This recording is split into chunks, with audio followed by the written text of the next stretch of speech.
It's episode 2 of Table 1. Welcome to Tales from the Table Studios, where you deserve a seat at the table. My name is Cass, aka Yoda Almighty.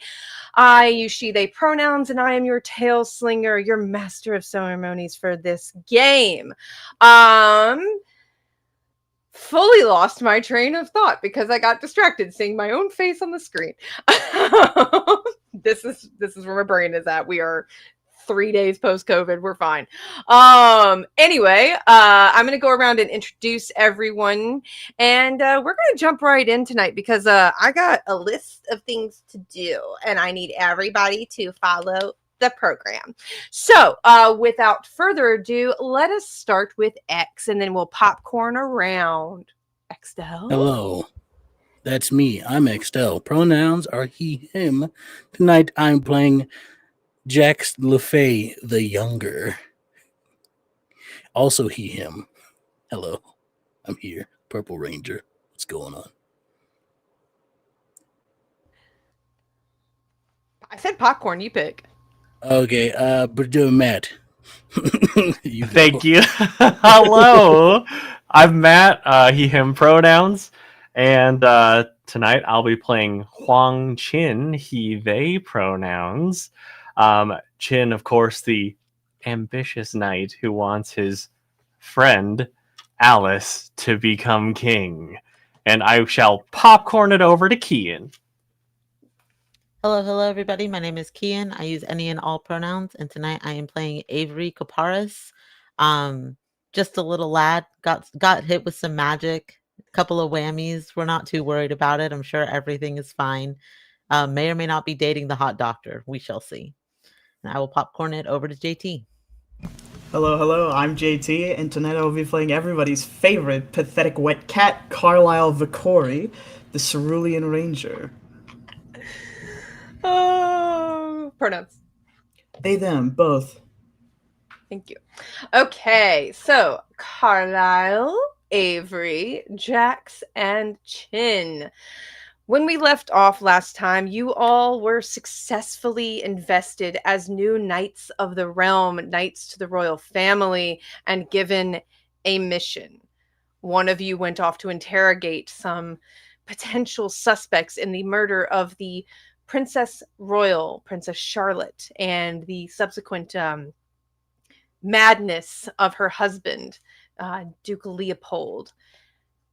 Another casualty in the attack was Avery Kaparis, who was cursed by the Shadow King and their accomplice. But in celebration of a new year to come, in an attempt to drag some joy back to the kingdom after Princess Charlotte's death and remind everyone that Napoleon is gone once and for all, the Duke and Duchess Calloway are throwing a ball, a Yuletide ball, the first of its kind, but surely not the last. And all of you are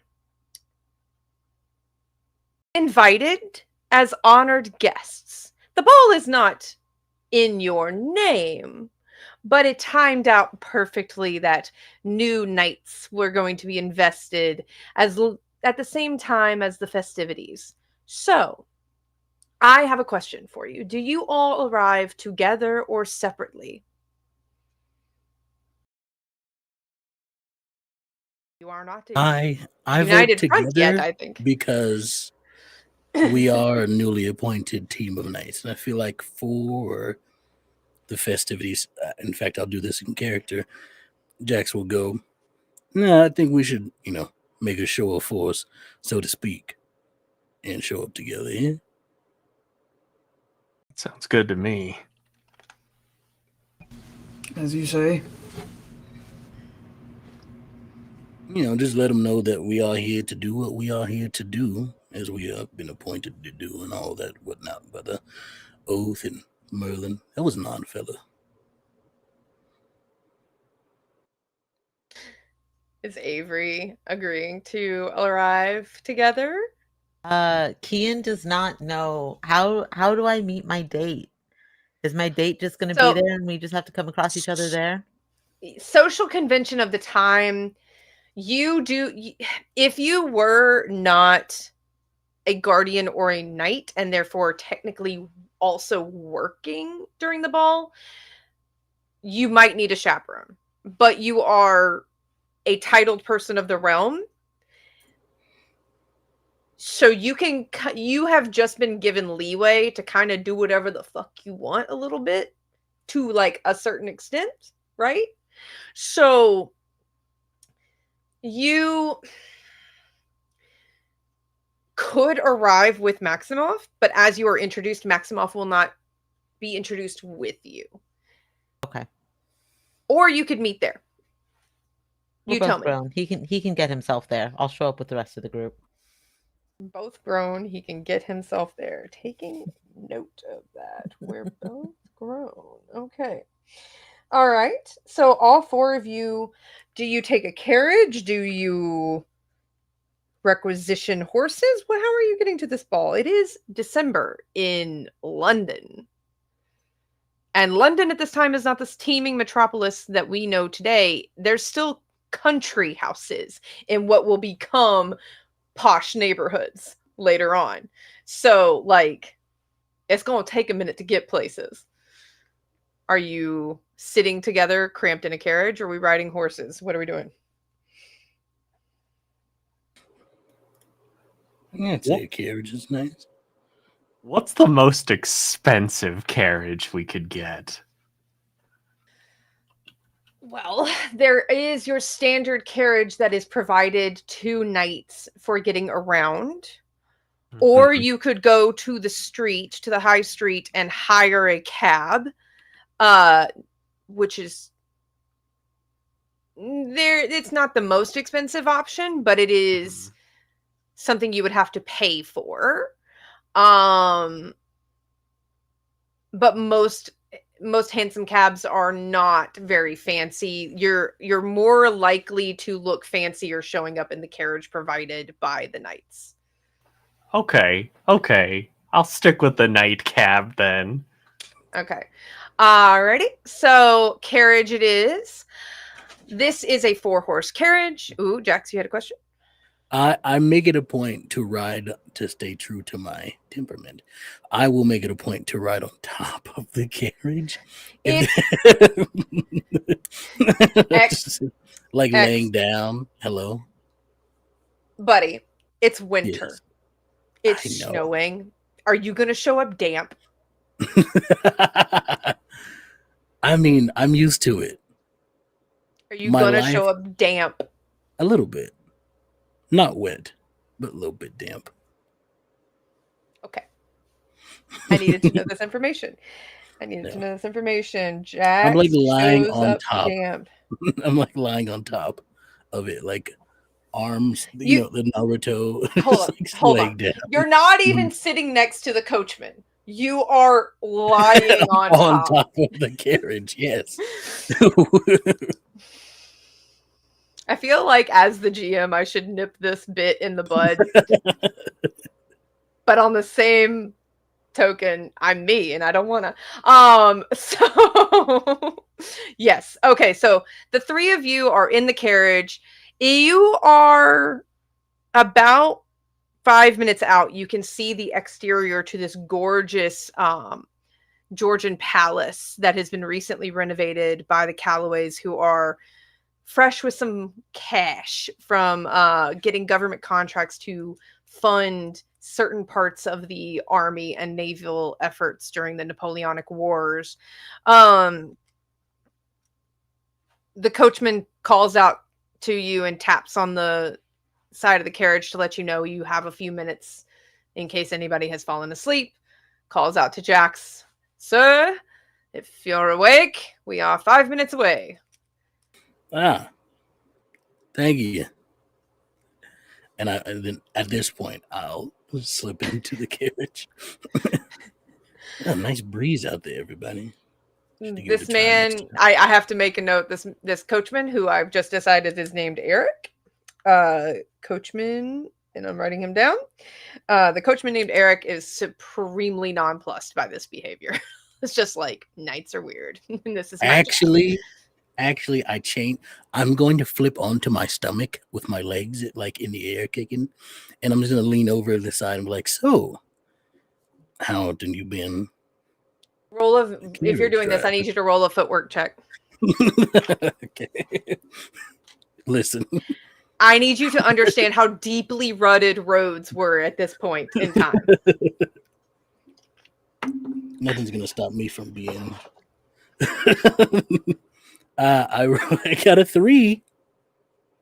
You are hanging on, but barely.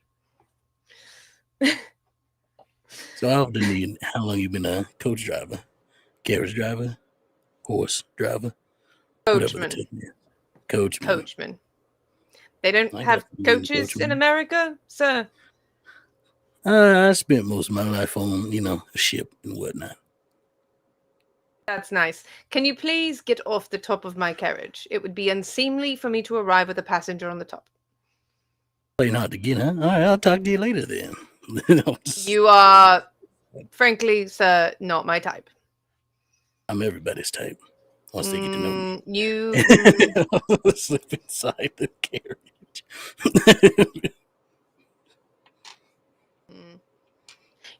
I feel like as you were slipping inside, you notice that he definitely twitches the reins so that there is an extra bump and you almost fall off.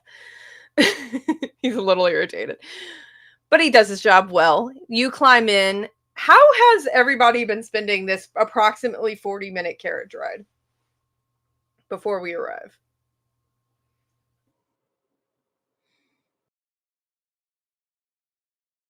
Don't everybody speak at once. I was on top flirting with the coachman. I feel like Chin would be kind of pouring through his head of like, okay, who are all the people that are going to be there? Who do I need to make sure to say hello to make sure to leave a good impression on them so that they'll know me and they'll know that I'm a knight and that, I can hobnob with the upper crust. Okay. Avery and Carlisle just in your corners, not speaking to each other. Carlisle silent for the entirety of the ride, but is, for the most part, keeping an eye on Chin. Oh. Interesting. Okay. Kian, what's Avery been up to? Avery is absolutely open to small talk, but if nobody is making it, Avery is not putting in an effort to make friends. Okay. Chin, I have to ask, are you carrying a small package with you? I'm carrying a large package. Large package? A large box that is, it's got golden glittering wrapping paper and bow. Avery, I have to know. Yeah, I have to know if anybody asked about the box. Avery leans over to Carlisle and looking at Chin just says, "Were we supposed to bring gifts?" No. Chin, why do you have a gift? This is for someone special. Alice? No. Interesting. Why do you say that? I think you'll like her dress. What does that mean?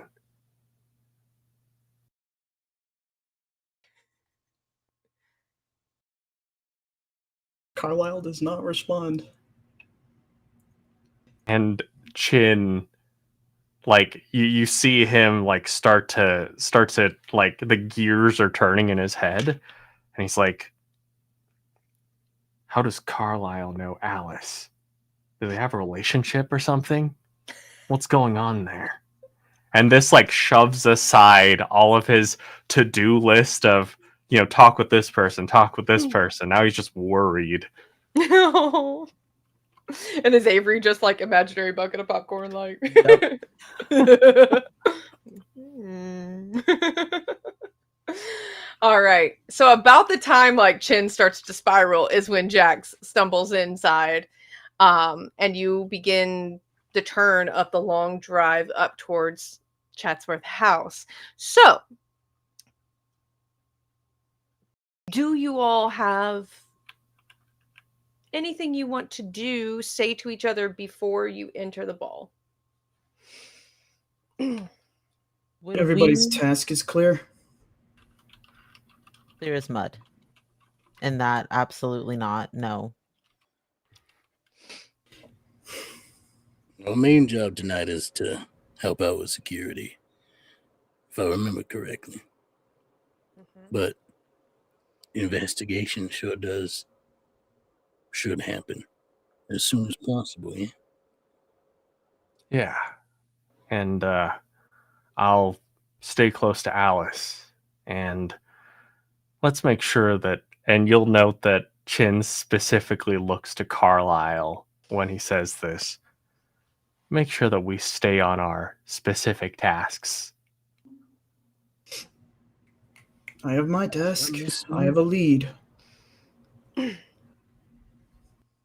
Good. I wish you luck with it. Did I miss something when I was up there? Or... Nah. Nothing worth catching you up on. All right. Yeah, Coach me is playing hard to get, but I think I can win them over by the end of the night. Don't worry about it. I'm working on it. Anyway, I'm going to talk to Cousin Goodfella. See what he's got going on there. Although I doubt he had a hand in it. But, I mean, stranger things have happened. Points to myself.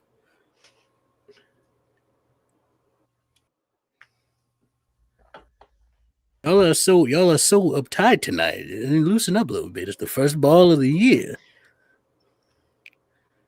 I understand our mission is grave and important, but that doesn't mean we can't have a little fun. That's exactly what it means. You gotta loosen up a little bit. Otherwise, you'll pop. All that stress ain't gonna help nothing. Right. Yeah. We should loosen up a little bit. You all arrive at the entrance to Chatsworth, one of the Grand Georgian palaces, and are escorted inside by the Lord Chamberlain of the house. Each of you is given a dance card. Does anybody express surprise at being given a dance card? Because normally when in your prior time as guardians or when you were stationed abroad, if you were invited to dances, you were working. So you weren't allowed to just engage in frivolity. But the Lord Chamberlain seems insistent that you all take a dance card and expects that it will be filled out by at least one person by the end of the night. Does anybody try to object to that? Carlisle doesn't object, but does just take it and tuck it away in their shirt. The Lord Chamberlain points at your pocket. My pardon, good night. That needs to be affixed to your wrist. I'll put it on inside. Not to be rude, sir. It must be affixed before I announce you.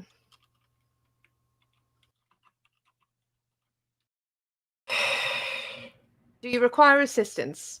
I I've can got it. fix it for you. I've got it. And Carlisle will take it out and very begrudgingly affix it to their wrist. They are like, I don't know if anybody has ever seen an old-timey dance card. It is literally like a piece of cardstock with like lines for names with your title written on it, your full title, and lines for people to literally write their names on it and like what number dance they are going to take for the evening. And they are fixed usually by silk or velvet ribbons. with a little give, so you aren't like, in the more lively dances whacking yourself in the face with a dance card. Having done it, it's not fun. I cut myself. But I was 6 and I didn't care. So all of you are led to where you can hear a party already underway. You are not the first to arrive. You are certainly not the last to arrive. Social convention has elevated your status in such that the party's been underway for about an hour. And it is now fashionable for your arrival. And the Chamberlain leads you to the top of the stairs at one end of the ballroom, which no, I picked the wrong view of this ballroom. And large staircase, very Bridgerton, we're going to introduce everybody. And he does these straight up old timey whack a stick on the marble floor. Boom, boom, boom. My lords and ladies, introducing the new Knights of the Realm. Tenacious Pyrite Air Spring Knight Huang Qin. Calculating Wisteria Earth Winter Knight Avery Caparis. Wild Purple Fire Summer Knight Jax Lefay. And Melancholy Cerulean Water Autumn Knight Carlisle Vicori. Taps the stick again and steps aside to let you 4 descend the staircase. So, the party is yours. How do you proceed? Shall we divide our attention? Yeah, that's a good idea. I'll go check in with the security team. I'll let y'all know what they let me know. Y'all can get started if you want. Ciao now. I'll walk away. I'd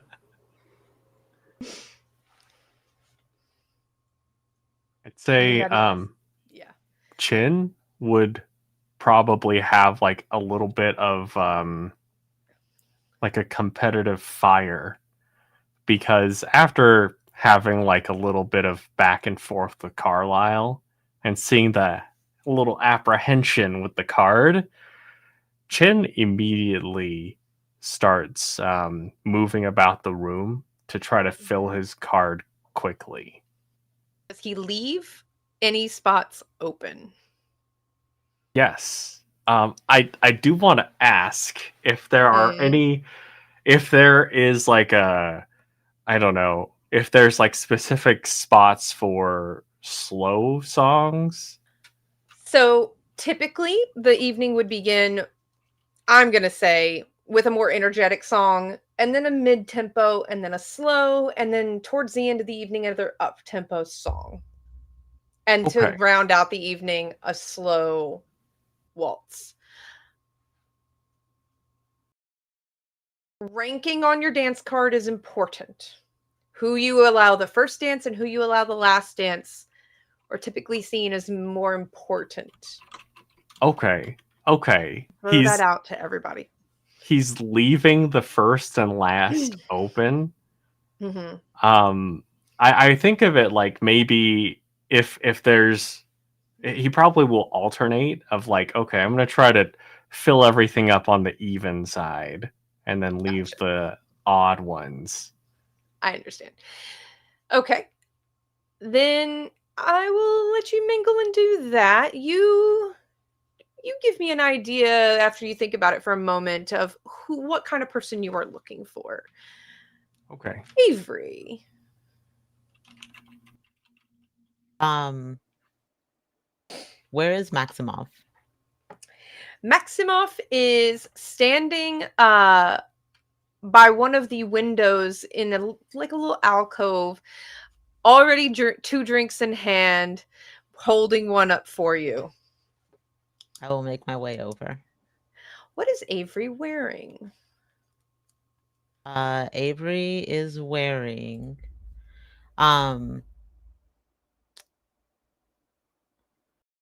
How fashionable and appropriate is color used in things like this?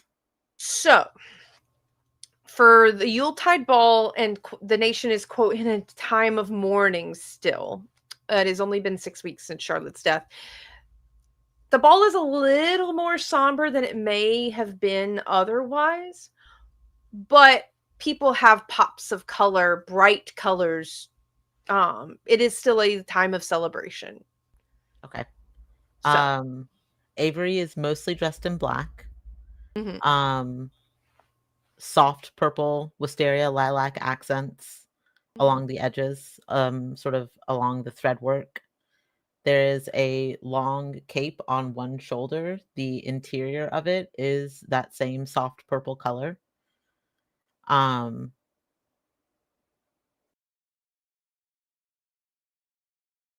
Likewise to the armor, there just used to be a lot more color. It used to be a lot bolder.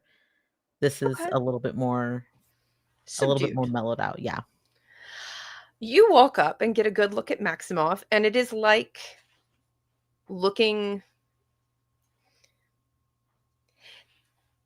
He's wearing ceremonial, more what we would see as a Russian cut of his suit, a more, Eastern European style to his suit.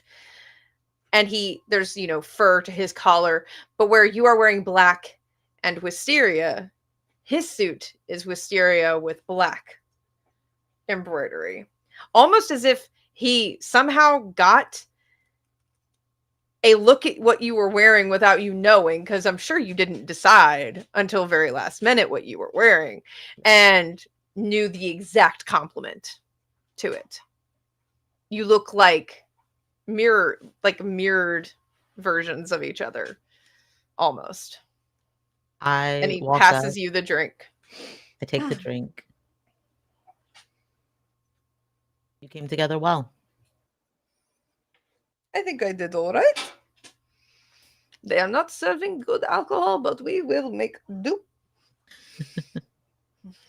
I appreciate you coming with me. Of course, yeah. I assume you would like at least one dance. I would like so many dances. Would you care for the first? Of course, dear. And fills out his name on the top of the dance card. Carlisle. Don't worry, Jax. I'm getting back to you on the security detail. Where do you go, my friend?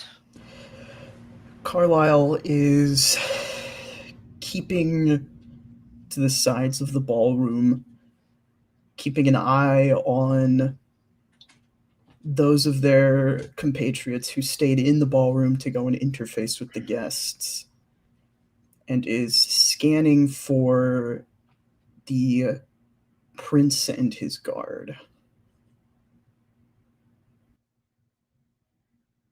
The prince. Just so I'm clear who you mean. The I don't know if he is a Fitzroy. The one who's being guarded by the Fitzroy head security. Oh, Robert Gwyneth. Yes. Okay. He is the prince. Okay. I think you would know that Robert, being a prince of the realm, and therefore Alice, Margaret, Aoife, Rosetta, Robin, they have not yet arrived. Then Carlisle's just keeping an eye on things from the side. Okay. All right. You are approached by a young woman, and I think you glance over her shoulder and see a dreaded mama shooing her forward. She's probably just freshly 19. It's probably her second or third season. Hello. Knight Vakori. So nice to meet you. You as well? you're not going to ask my name? Apologies. May I receive your name? I am Liesel. It is a pleasure to meet you, Lisa. May I have a dance, sir?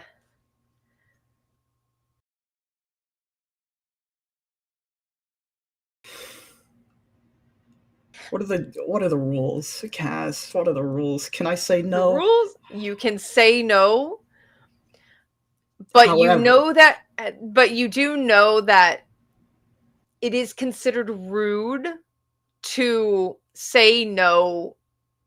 With an empty dance card. Yes. You can say no if you are running low on space, but you have nobody there. So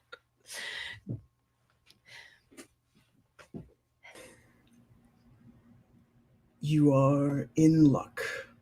I have energy for one.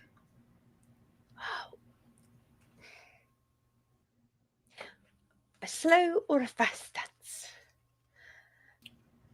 Take your pick. I am trained in either. You seem sad, sir. And I think I would like to try and lift your spirits. And she puts her name down for the second dance. I hope you enjoy your evening. I hope to see you smile. And she turns and flounces off back to her mother, and her mother is instantly like in her ear, and she's like, you can just see her going, I know, Mama, I know. Nobody can see this, but Carlisle does lick a little blood off the inside of their cheek. We are going to smash cut from that to Jax, already in a darkened corridor, talking to several young men. No, but important clarification: are these a security detail, or are these just eligible bachelors? Like, what's the deal here? Yes. To be clear, these are the Calloway House Guardians. You have probably trained with them off and on. They are hardened. I say young men. These are hardened soldiers fresh from the front. The Calloways spared no expense. Everybody's terrified the Shadow King's going to show up and kill them. So, you definitely are talking to fellow soldiers. So, you may even know a few of them. And there's as I approach, and then as we talk about business, there's a different vibe. So as I approach, there's a ooh, you look snazzy tonight. Y'all are looking mighty delicious. Save me a dance, yes. But before we get into that, on to business. What are we looking at tonight? The head of the household guard, Jax is a tall man, right? About This 16. man is like living up to his Viking ancestors tall. Very broad shoulder, like just Alexander Skarsgård. Just, you know. And he just shakes his head at you because he probably knows you, and his name is Daniel. Knight Lefay. Every noble invited to this party brought their own guardians.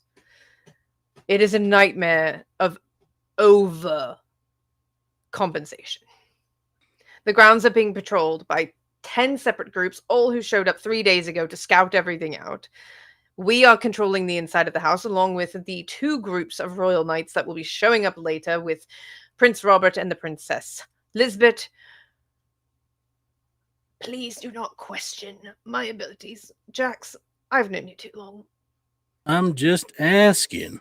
I need to know. We're supposed to be involved with helping tonight.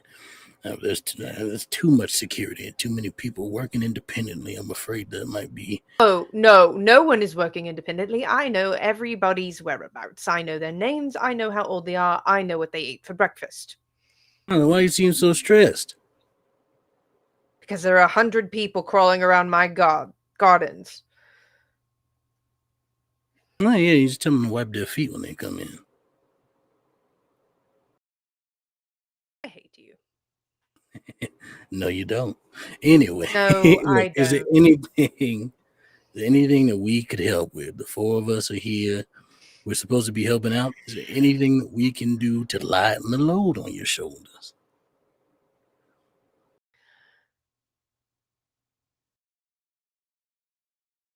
I am sworn to secrecy on tonight's entertainment. However, I would ask that you not murder them when they arrive. That said, the shadows at... what do you mean? Why would I want to murder them when they arrive? That's a mighty big statement to make. They look a bit frightening. On purpose. I mean, look, I look a bit frightened. Look, my eyes like that. It's black. That's not frightening, Jax. That's It's just sexy. who you are. Yeah. Sure. I am literally sworn to secrecy. I cannot tell you any further. You will know it when you... Let me get to the important bit, Jax. Okay, sorry.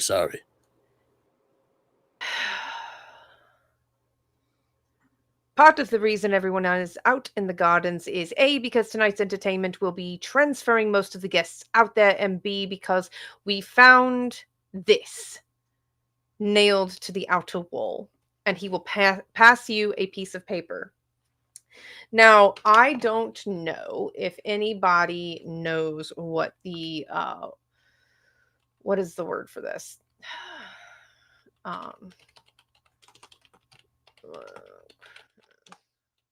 What the royal coat of arms for England looks like.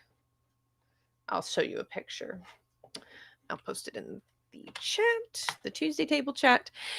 He passes you what you at first think is the royal coat of arms, the royal crest of the House of Gwynedd. And then you realize that everything's a little bit wrong. Where you see a lion on the left, there is instead an inky midnight blue unicorn, and on the right, a black lion. The crest is not made up of blue and gold and red. It is made up of black and white and silver. And the lion at the top is replaced with a black wyvern.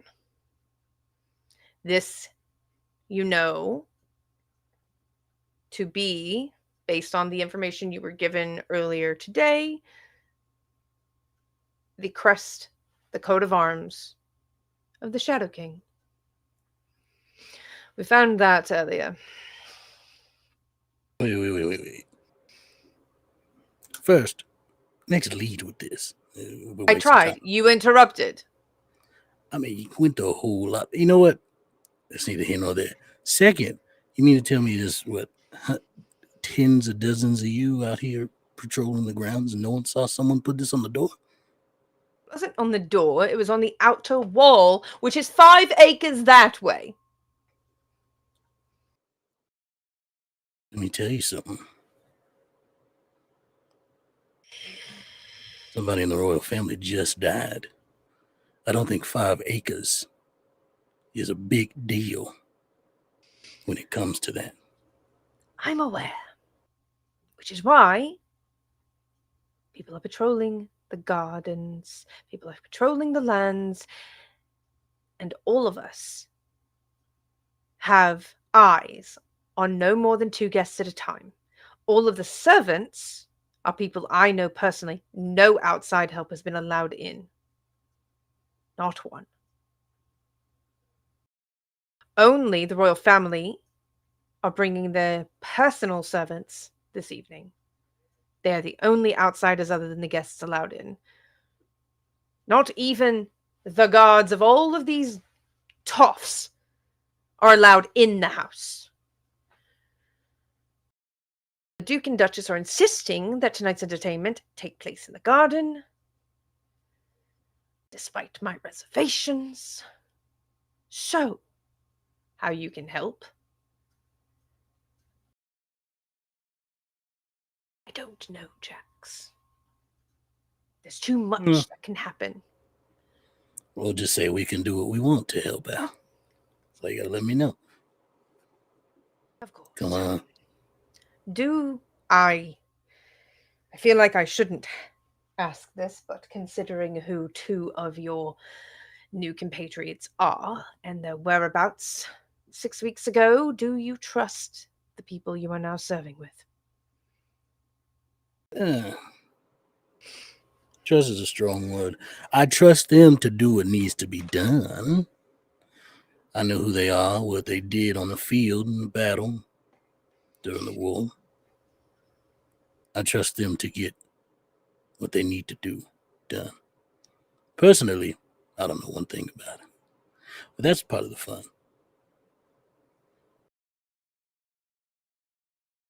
Okay.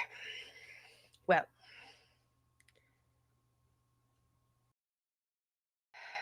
something is going to go horribly wrong tonight, and I don't know what it is yet. Get out of my hallway. I'm busy. You know, maybe check the ego. We're all here to help. You know, you don't have to do all that. It's, you know, we're friends here. You know, come on. Anyway, though, I'll see you at poker. Pat on the shoulder and walk away. When he smiles at you, you remember that Daniel is not entirely human. And a mouthful of wolf teeth are smiling back at you. And you remember that Daniel is indeed a werewolf. And it's the full moon. Ah, yeah, you're just a little bit on edge. Okay, got it. You know, I get it. You know what I mean? Sorry, I'm with water, except I'm happy. All right, I'll see you later. I will be narrating from behind cat butt. When dramatically appropriate, I will return to Avery. Okay. Just before the first dance is when the royal family et al. Arrive. Announced first is Prince Robert, his wife Margaret, and then Alice, Aoife, Rosetta, Robin, in that order. There is a brief pause as all of them come down into the crowd to mingle. Although, Matt, I think Chin is struck a little dumb. Because Alice steps up to the top of the stairwell and is wearing a beautiful golden gown. Which, considering the nation is in mourning, is a bold choice. But around her neck in a choker is a cameo on a black velvet ribbon that is very obviously the profile of her cousin. She and Charlotte were raised like sisters. So, and it is very well known amongst the nobility that Charlotte favored bright, bold colors even in the worst of times. So after many defeats at Napoleon's hands, she would show up to balls, not in mourning, but in celebration nonetheless. So this seems to be Alice's way of honoring her in one way. I need this cat to figure out if she's going to sit on the back of my chair or not. You guys can, I know you can just like sort of see her.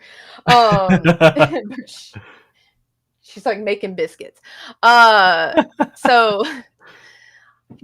But I think you realize that interwoven into this overgown, because it is a gown up top and then splits at the bottom, and she is wearing charcoal gray trousers underneath with a nice heeled boot. And you catch the embroidery is done in silver thread to kind of give this not quite gold appearance to the dress. And the embroidery is done in wings. Little feathery wings. Fantastic. I imagine that like Chin had struck up a conversation with someone, but then when Alice is announced, he like I imagine that like maybe whoever I'm talking with is like, oh, it's the royal family. But Chin has kind of got his eyes on the prize initially of like, okay, I got to fill out my dance card with, you know, all the who's who. But then he hears Alice, he turns, and then his box, he drops it. And you just hear a crash of broken glass. But oh no. he is completely awestruck seeing her up there. He's trying to keep saying what he was saying about the card, but he just kind of trails off and just starts walking towards Alice, just very slowly, just drawing it. A passing servant picks up the box and like follows after you, like, what the fuck is in this box? Get it off my dance floor. And you do not get to Alice before Robin Goodfellow is in your face. Night Huang. Yes. Hello. And he. The word you are looking for is Lord Goodfellow. Lord Goodfellow, my apologies. I've forgotten myself. I dropped this. Is that a gift for me? No. Regretfully, this is not. It's for someone very special. Who? And you see Alice is like standing behind her great grandfather, like, get the fuck out of my way. Like, I want to talk to the boy. It's, and I'd say like Chin has a little bit of a little bit of worry, because I imagine that whenever he's done this, whenever he's procured these items, it's sort of been on the down low. And so he wouldn't want to like, you know, expose her in any way. And so he's gonna say, it's for my mother. As I understand it, Night Huang, your mother is not here. Yes, I just thought I would get it on the way and then set it down. By leaving town with an object that you cannot hand to the Postmaster General. Yes. A hand appears on Robin Goodfellow's shoulder, and you are relieved to see Rosetta, his daughter, push him out of the way. Night Huang. Hello. And you, y'all would see just this immense look of relief on Chin's face. No, like to even feel the suffocating presence of Robin Goodfellow eased for a moment. And he'll say, it's good to see you. Is that for me? And Robin will go, he says it's for his mother. Oh, he meant me. And will hold her hands out for the box. Yes. It's a little rustic, and then he's gonna shake it a little bit, and you just hear the jingle of broken glass. You don't. And I think you realize this because as the servant hands it to you, you feel the tingle of magic in his hands. And he goes, I don't know what's inside, but I did my best by guessing. And like he's got a little bit of magic that he cast to mend everything inside.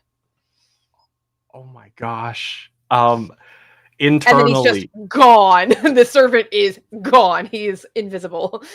Chin like looks in the direction because he wants to. He's like, oh man, I have to give them a big tip. I'll track them down. But yes, please. Should I open it here? Maybe when you're in private. It's, the stuff you like. Come with me. Alice, come on. And she like grabs Alice by the hand and gestures for you to follow and heads off to a side room outside of the ballroom. All of the ballroom, as this little tableau is happening, pauses because the Chamberlain has tapped his staff on the ground again and announced the arrival of the Princess of Wales, Lisbeth Gwynedd, and her spouse, Angarad Llewellyn, former Knight Commander of the Royal Knights. And the whole room hushes down to near dead silence. Because this is the first time Lisbeth and Angarad have been seen in public since the death of their daughter in Leopold's confinement. They are dressed in mourning, but with little splashes of gold and silver, embroidered thread and cloth. As a nod, it seems, to everybody paying attention. A nod to Alice and their support of her. What that support means, unclear. But it is clear from the choice of clothing that they are making a statement about Alice's place in the family. Whether that is also her future place within the royal titles. Unclear. But they descend. Chin is following Rosetta and Alice. Robin is standing in the middle of the dance floor, looking perturbed. Avery, you and Maximov are sequestered in that little alcove, chatting away.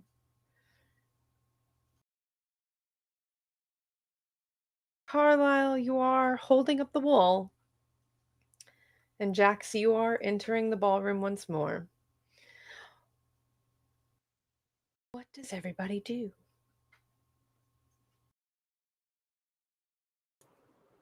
Which of the team can I see immediately? Carlisle is closest to you. Directly across the hall is going to be Avery, and you see the swish of a yellow coat as Chin is leaving the ballroom. Shit. All right. I'll beeline towards Carlisle. Unless someone else has anything they want to do first.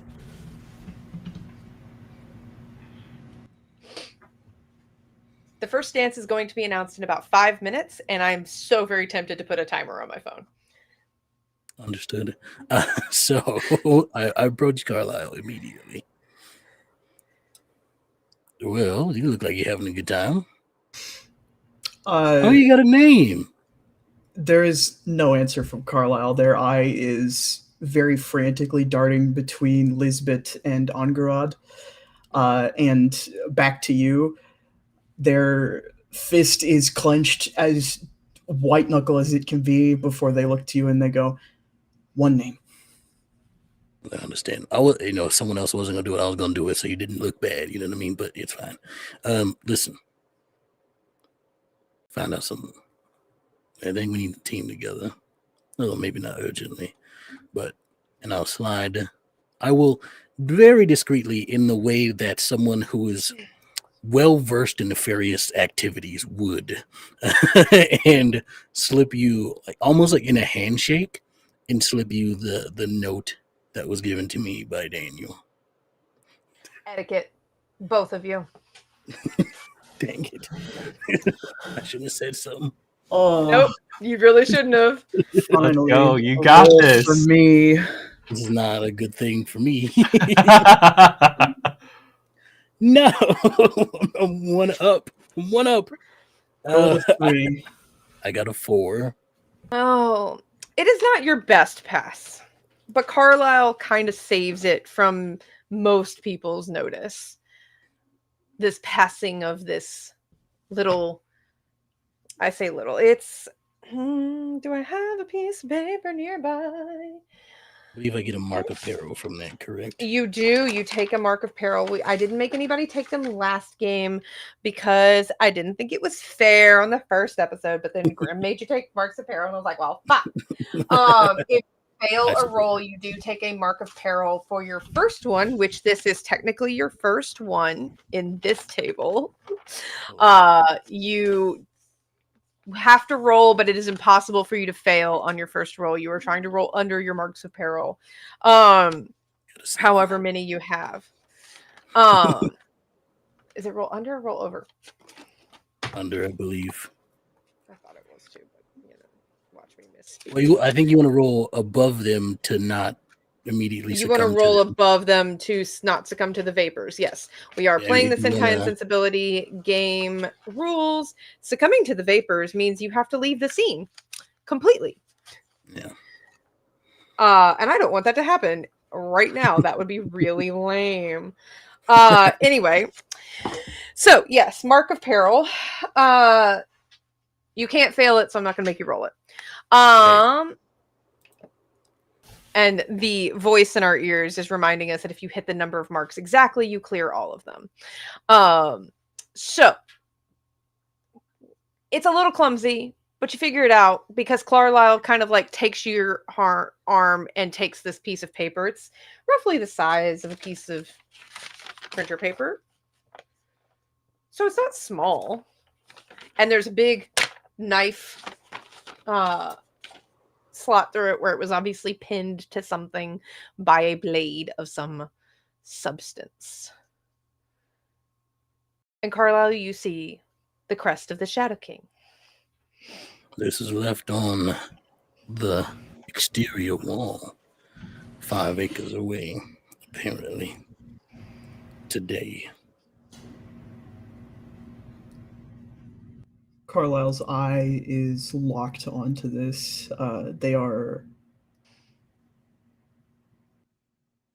They seem to be taking very intentional, deep metered breaths before they fold the paper back up and tuck it away.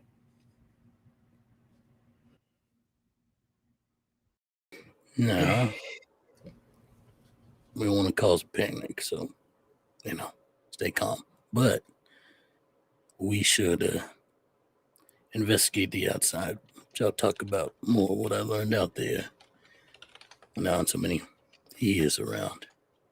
But we should at least, if not investigate with, inform the rest of our teammates. And now you have the paper, so I'll leave that up to you. Bye. And I'll walk away. Are you heading towards Robin Goodfellow? Yeah. Okay. Avery, you very clearly saw Jax fumble handing something off quietly to Carlisle. Carlisle, you see that both Maximov and Avery noticed that whole exchange from across the room. How long do I have until the first dance? 4 minutes. I sort of pat Maximov on the chest. Just one moment, dear. And I will walk over toward Carlisle. Just toasts you and then downs his drink, puts it on a tray of passing servant, picks up another. This is like water. Something exciting? You always had a weird definition of exciting. Someone staked a crest of you-know-who on the outer wall. We're in the right place then. Do That is not exciting. break protocol under any circumstances. Do you think I would? I just mean if you have dances on your card, dance them. Whoever did this will make themselves known eventually, and causing a panic would be unwise. Well, consider me unflustered then. If I happen to see Chin, I'll try to pass the word along. Seems he's gone on a little adventure of his own for the moment. Fortunately, I think I need to go find him to warn him. I will do my best to hold up the wall while you're gone. Nice to see you kept in touch with the doctor. I enjoy having him around. I suppose somebody had to.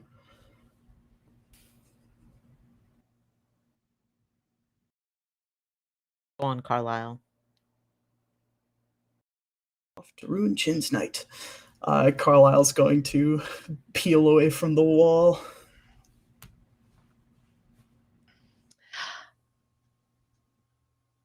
We're going to cut away to our little side room, where Rosetta has set her gift down on a table and is happily opening the wrapping paper, careful not to tear it. What is Chin doing? Chin is struggling to find the words. He's just kind of staring at Alice. She's purposely not looking at you, but has a very smug grin on her face. And then after, like, I imagine what feels like an eternity, Chin's gonna clear his throat. How's it going? Is your dance card full? No. Of course not. And he'll take the card out, and I imagine that maybe the person had started to write a little bit before he walked away.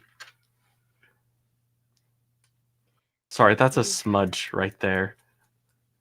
I see the beginnings of a William.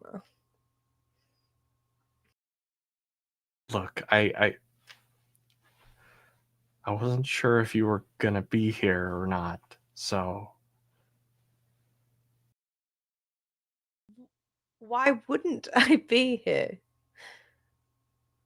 well, I wanted you to be here. Did you I- think Carlisle had upset me that badly? Carlisle, what did he do? What did they do? I came to the house before the ball. I was one of the few people that knew Charlotte had left for the evening with Leopold.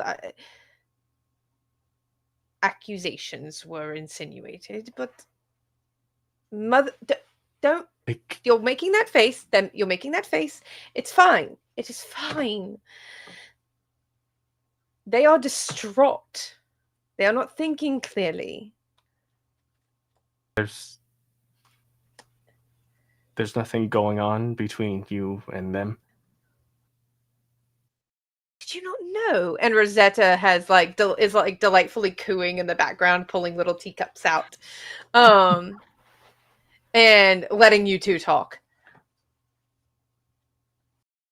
Chin, and she drags you in closer than it is appropriate, and whispers in your ear.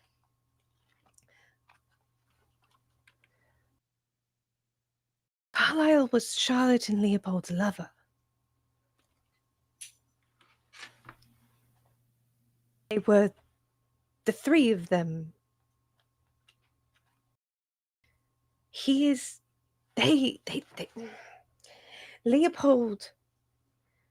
He is in Scotland not only to protect his own health, but to protect Carlisle. Wow. Whatever magic that was cast upon him by the Shadow King made him go mad. You know that. He thinks Carlisle killed Charlotte. Oh. What do you think? I think Carlisle and Leopold loved my cousin more than anything in the world. And they loved each other. And I think Carlisle's heart is breaking every time he wakes up in the morning. I see. I have an apology to make. She just pats you on the cheek and takes a big step back, like she's just realized that her grandmother is like... the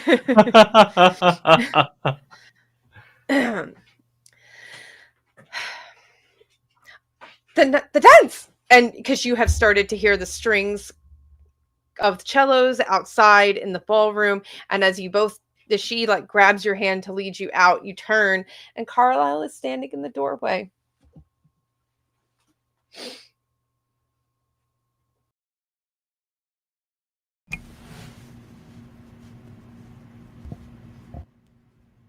Be ready. That's all. And Carlisle's going to turn and walk off. You just kind of hear softly as Chin is being dragged out. I'm sorry.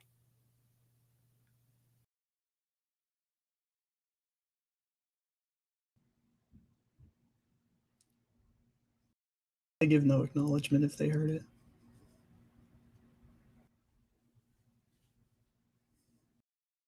As Alice darts past you, Carlisle, you feel her reach out and squeeze your shoulder.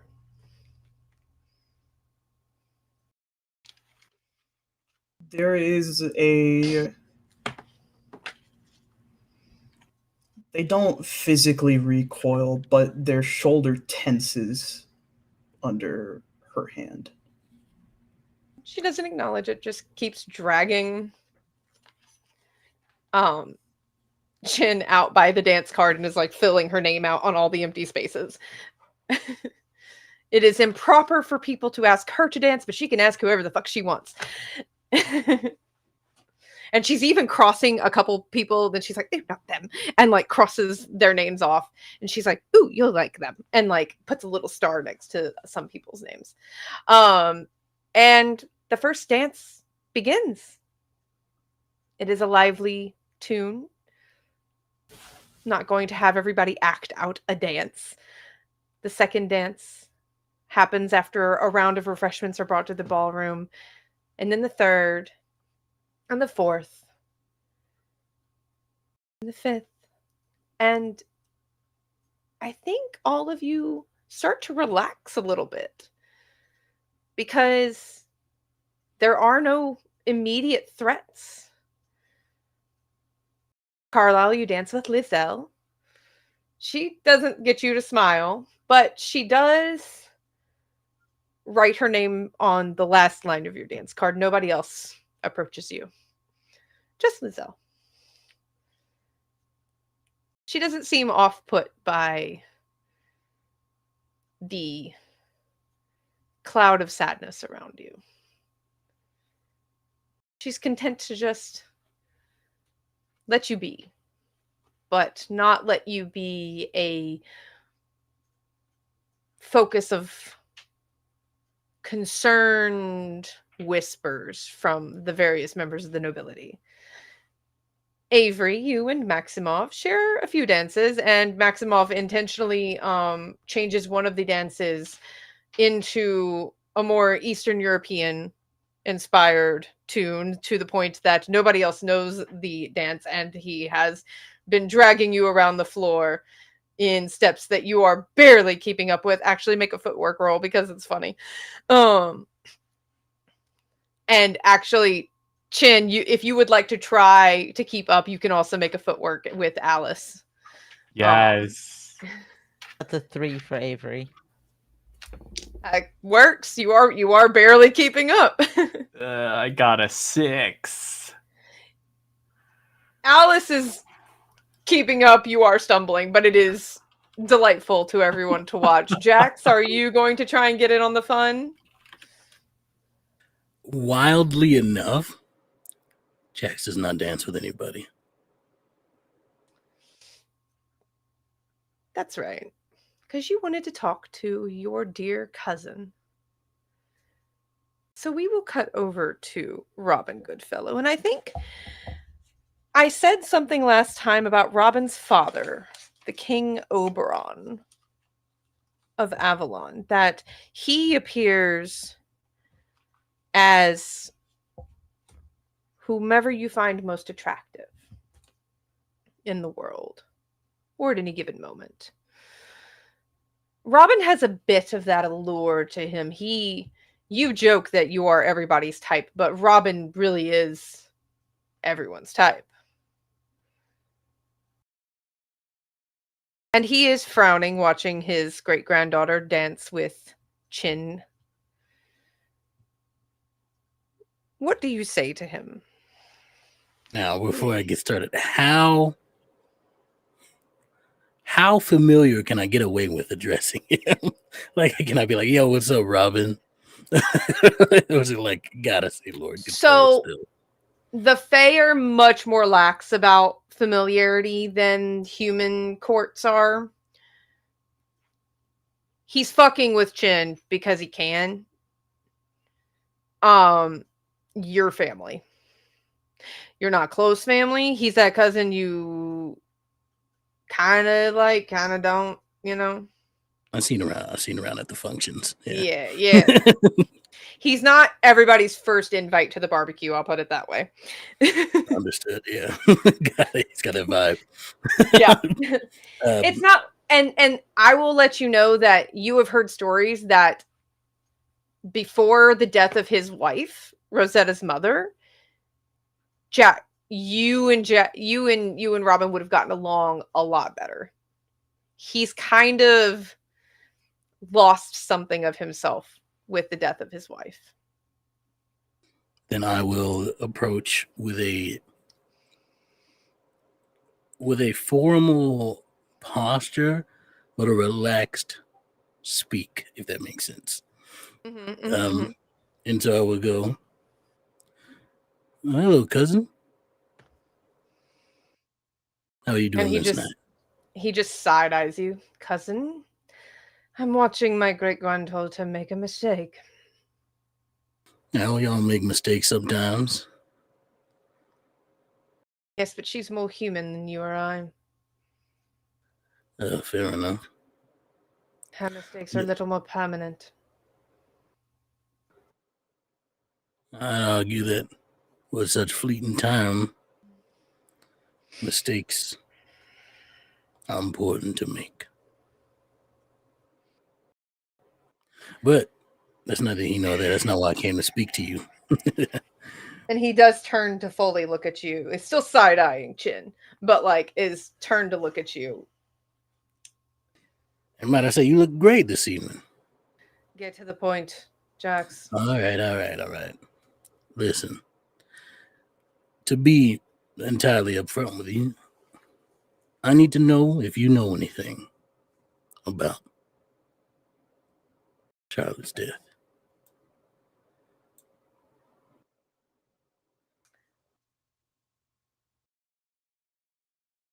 I'm going to give you a choice between, and I know what you're going to choose, but I have to give you the choice. I would like you to roll etiquette or dueling.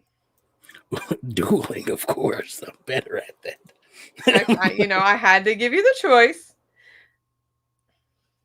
We're gonna go because with you see Robin. I will give you this for free before you roll. You see Robin's jaw tense, and you have not spent a lot of time around the Fae members of your family, but I think you've spent enough time around Robin to know that he is keeping his mouth shut on purpose.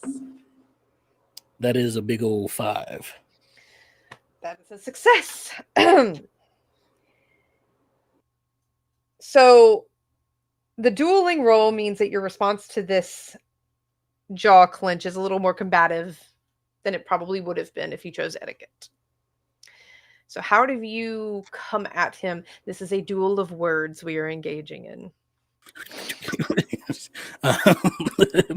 Come at me, bro. Let's go. I'd probably lose, but the thing is, I don't have to roll dice, so this would all be on fair. you. I will say, nah. Cousin, family don't keep secrets now, do they? I can tell you Our guys family something. is entirely made of secrets, Jax LaFay. Oh, that's fair. That is fair. But I know you know something. What is it? We can talk. You know me. I don't know you, actually. I You've mean, been I've gotten here, and what? given plenty of lockjaw before. You know, about about 10 years or so. I forget. Yes, you were a scrawny teen, fresh off the deck of a pirate ship. Where did they find you? Biloxi? Was that it? You gonna talk about Biloxi? Or we gonna talk about business? I know the Fae love their business. Come on. And we're at a party. What do you know about the oath you took today? I know it did something to me. Yes. Do you know why you had to take that oath? Do you know why Merlin crafted it? The formality? No. Vortigern. Vertigo? Vortigern. Vortigern. Oh, okay. The original Shadow King, so to speak. Made a pact with Baelor, got a bunch of magic, laid waste to all of the former Roman holdings that he could not scare into submission with his armies. Your great, whatever she is to you, grandmother, my stepmother, and my father, and the other kings of this realm and the Fey realms made a pact. None of us would take supreme power. There would be balance. That oath wasn't meant to last this long, Jax. 1400 years. No change. And as a result, my daughter was robbed of what should have rightfully been hers. And my great-granddaughter is being robbed again. Charlotte's death is being blamed on my family. You know the whispers. Here in this own room. They're blaming Alice. They're blaming me. I need everyone to roll vigor or dueling. I will give you that choice. Ew. I gotta choose before. Well, I get to roll 2 things I couldn't possibly succeed on. That's crazy. I'm going to choose never mind. dueling because I think I'll fall in. I'll choose. Just Just let me know if you dueling as succeed. well. Yeah, I don't need to know what you roll. I just need to know if you succeed. I do succeed at this one. Just barely. Proud. You got the 4. I have one also number on did. this list. Okay. I also Hands up if you failed. Hands up if you failed. Matt failed. I saw it, and I just wanted everybody's attention on that. Yeah. Okay. The midpoint of the evening, the unexpected change to the dances is coming to an end. And it makes sense, Matt, because Chin was already struggling to keep up with this dance and is a little distracted. But the rest of you, as Maximoff is twirling you into the final steps, Avery, Carlisle, as you are watching from the side of the room, Jax, as you are getting to see a side of Robin you've never seen before. Bursting through the doors from the garden outside is an 8-foot tall figure draped in shredded fabrics in white and gray and black, wearing the skull of a horse, flowers decked around their head. And you hear what is very obviously the voice of Duke Calloway from inside this creature. The song of Merry Lwyd begins! And we're going to go to break.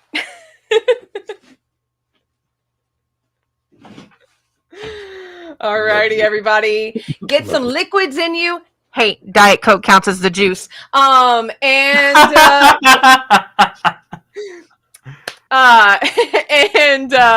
do what you gotta do. Take care of your liquids, as my buddy Turk likes to say for his breaks. And we'll see you in about 10, 15 minutes, and then we'll come back and the real fun will begin. Hell Not yeah. ominous at all. Yeah. Let's do it.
I believe we're back. All right. So, welcome back, everybody, to Tales from the Table Studios. We are playing Sentai and Sensibility, Knights of Magic and Mystery.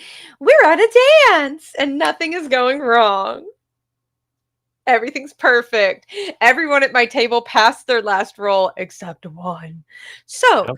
as I said, for those of you who know a little bit of Welsh tradition for the winter holidays, an 8-foot figure of Mari Lwyd has bust into the ballroom, obviously being puppeted by Duke Calloway and a couple of struggling servants who are trying to keep the horse head stable. And this man on stilts that he definitely shouldn't be on. He's an older gentleman. He shouldn't be on these stilts. And you can see Duchess Calloway in the corner, like trying like to be really excited that it's working, that her husband's plan is working, but she's also like, please don't fall. Please don't fall. And you can just see her like ushering more servants towards him in case he does fall. I gave a brief rundown before we started of what Mari Lwyd is. But for those of you who do not know, Mari Lwyd is a tradition in Wales around Christmas time where people dressed as Mari Lwyd with this big skull and the drapey fabric and all of that come to your house for wassailing, where what follows is a rap battle, for lack of a better terms, of music and ditties to see if who will lose first, the group outside or the homeowners within. If the group outside, Mari Lwyd, loses, they go to the next house and carol and sing and dance. If the homeowners lose, they must open their doors, allow the revelers in for drinks and frivolity inside until they're ready to leave. So, Duke Calloway busts into his own house, we're going to ignore that, and opens his mouth, and by that I mean this big horse skull, and says, "Ha ha ha! The song of Mari Lwyd begins!" Many guards flood in around the garden door, not in a, oh no, something's wrong manner, but in a, there's a door open now, we have to watch that door. And the guests all start singing back and forth with Duke Calloway, who, for his age and for the concentration he needs to keep doing everything he is doing, is keeping up with all of the guests. He has not lost yet. You are watching something hilarious happen.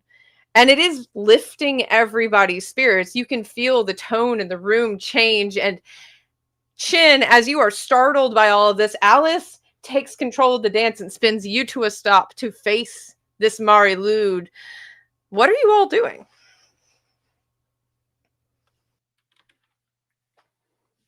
I'm singing back. I'm doing it. Yeah, I'm participating. Okay. Etiquette. I need an etiquette roll. Why do I do these things to myself? You opened your mouth, man. I don't know what to tell you.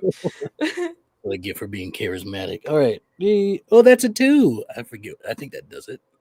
Yeah. I want to let chat know I will not rap for any amount of money. I need everybody to know that. I will. X can do that. I cannot. I can't rap. I don't have that rhythm. All right. What you said you got a 2? Mm-hmm. Yeah. That's passes. You don't fail. What are my other 3 knights up to? I think Avery is in very out of character for those who have seen him more recently. Mm-hmm. But Avery is like laughing and cajoling and is buying into all of this, is having the most fun, probably looks absolutely elated, draped on Maximoff's arm. Absolutely is enjoying the events of the evening. Okay. Carlisle, Chin.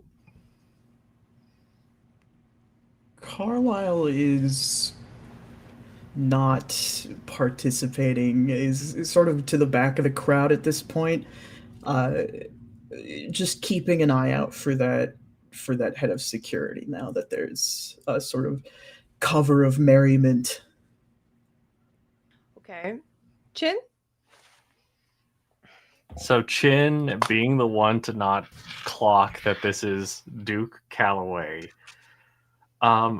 he is like, after he gets spun by Alice, he is in effect what I'm picturing. He's trying to pull her away from Mary Lwyd, but it might come off to her more like we're dancing together. Just like pulling delighted and just fall. Yeah, she's delighted and just turning it into a new dance as like she keeps time with all of the caroling going on around you as the crowd swells together, and then one voice comes out stronger and then somebody else takes up. Duke Calloway is still keeping pace. He's not losing this fight.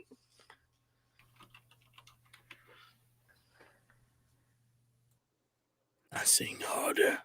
You sing harder. One day more.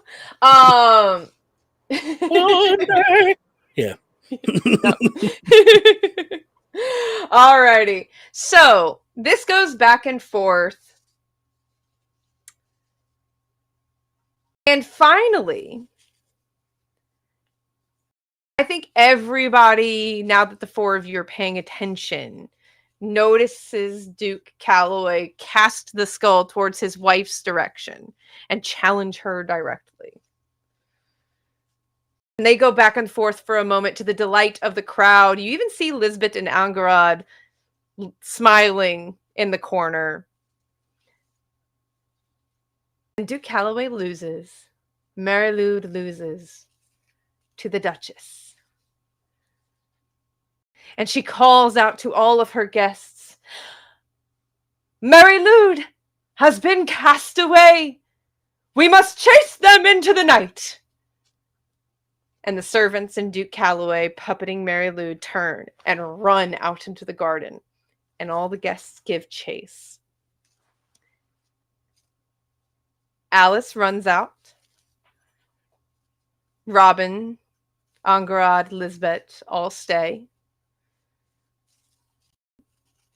Some of the royal knights stay, including the head of the Robert Gwyneth's security. But the rest of the guests run out into the gardens into the night. Who runs into the gardens and who stays in the house? Team Garden, hands up. Y'all are leaving your boy out there alone. Go, but I wanted to do a thing. But if we don't have time, I will also go. How quick is this thing? How quick is this thing? It is a clocking the three of them, my teammates, and I try to. I guess I don't have enough time to say stuff. So it's a look of like we split up type of vibe. Like all two right. of us outside, two Split inside. the party. Let's fucking go. All right. So going outside already. I will allow you that moment of clocking in with everybody, making it clear that Jax, does this mean you are going out into the gardens? Yes. Okay. Jax, Chin, run out the door with their other guests. Chin, never more than 5 feet away from Alice. Yes. Jax, probably not too far away from the two of them. Carlisle or Avery, who wants to go first? Sure. Okay, what do you do? Because Maximoff disappears into the crowd. You don't know if he's in the house, if he's outside. You lost him. Damn it.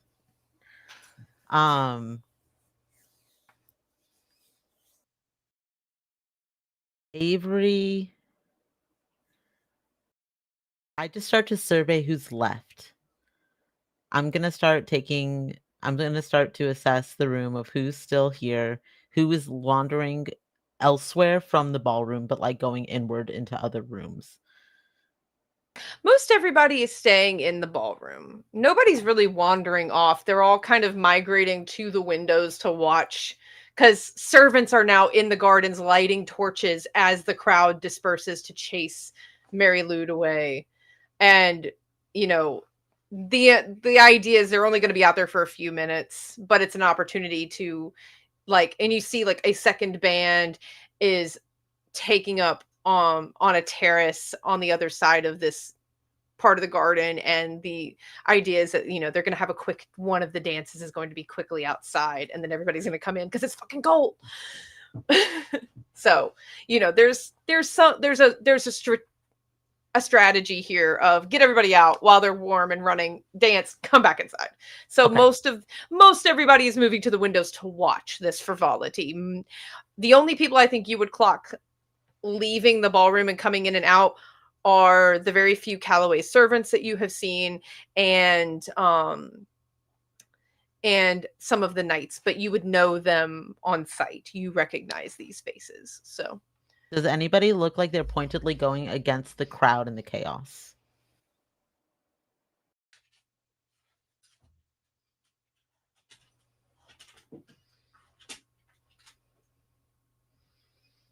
this is not the real meaning of this skill, but roll dueling for me. I think you are martially minded right now, so you are looking for a threat, and that says dueling to me. I want to see if I succeeded before I even check. Oh, it doesn't matter. I rolled a 1. I forgot. And you are not transformed, so your honor does not count here. Take a mark of peril. Damn it. Take a mark of peril, my good friend. You cannot fail a mark of peril roll, but you do have one now. I don't see much. It's a misty, you know, southern English night in the winter. It's the solstice. It's the darkest night of the year. I think without Maximoff around, Avery does not feel like this no longer feels like an evening of revelry and of excitement and joy. It's feeling very much like work now. This is like, okay, that's right. I came here with a job to do. My job is to keep an eye on everything and make sure that nothing goes by without me catching wind of it. And so I think I just kind of let myself kind of slink toward the background, kind of pick a vantage point within the ballroom, try to keep as much of an eye on everything as I can. Carlisle, where does Avery see you in this ballroom? Avery would see Carlisle making way towards the head of Gwyneth's security. Okay. Now, I don't remember if I gave this person a name or not. Did I say any names? You said to me, and I quote, after God Killer, I need to name this one. Oh, good. I put it on you. What's their name? No. Sorry, you mishear me. You said and I quote, I need to name this one. Oh, not me. Just that you had intended to give them a name. I didn't do that. I didn't do my own homework. Hold on one second. Old English name generator.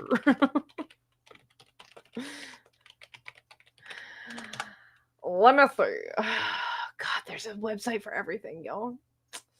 It's true. This is... I can't pronounce that one. Kynaston Grames. Kynaston Graemes. This is a... Based on the stature of Daniel and the current Knight Commander, you wouldn't think that the commander of a Royal Knight unit would be small. This is a short king. Kynaston is probably 5'4", maybe. But you've seen them fight. And you know that Kynaston's mech is very deadly because it flies, turns into a wasp. And the most dangerous part of a wasp is its sting. And they turn to look at you. Knight Vakori. Knight Grimes, if I may have a word. He looks to his fellow knights. No words pass between them. They are a seamless unit of 4. And the 3 of them circle up around Angarad and Lisbeth. Around Aoife and Robert. I forgot what I was doing for a moment. Circle up around the 2 of them. Margaret, as always, is a little ways away, chatting with somebody else who stayed behind, completely uncaring what her husband is doing at this moment in time. And I think, Avery, you watch Carlisle and Kynaston step away close to the stairwell. What can I do for you? I wouldn't be doing this here if I didn't have another choice. 6 weeks ago, you were informed that Charlotte and Leopold would be leaving early. Yes. I need to know if you told anyone else. Knight Vakori. Knight Grimes? I am not unaware of your personal interest in this matter. But you should not look amongst the knights for your culprit. I'm not looking amongst the knights. The only people that I informed were my team, and they informed no one else. Do you think we have all not questioned every move we made that night, wondering how that information got out?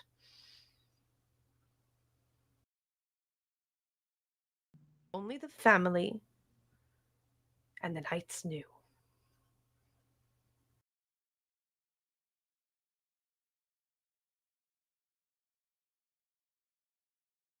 Why do you think the princess is so hell-bent on creating a new unit of knights just to hunt this down?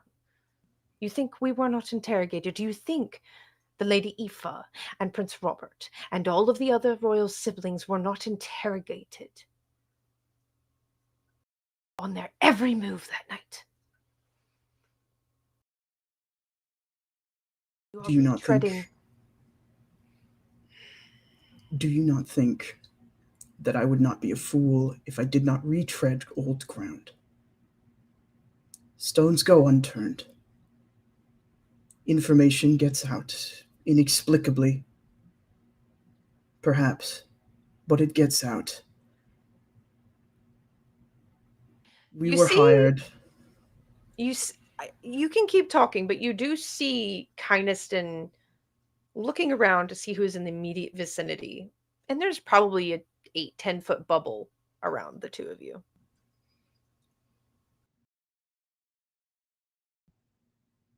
I would not forgive myself if I did not turn over every stone again and again. He reaches up and puts a hand on your shoulder.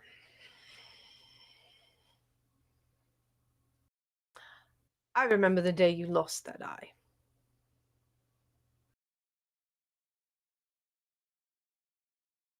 You do not handle failure well, Knight Vakori. But you did not fail that night. And you are not failing now. I would not have supported Angarad's recommendation of your promotion if I thought you were a failure.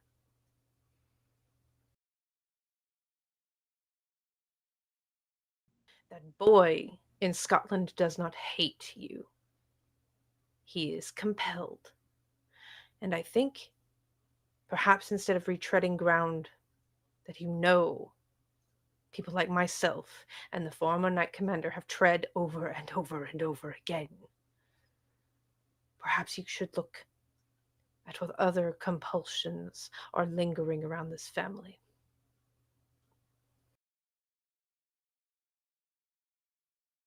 Can you not smell it on them? The magic.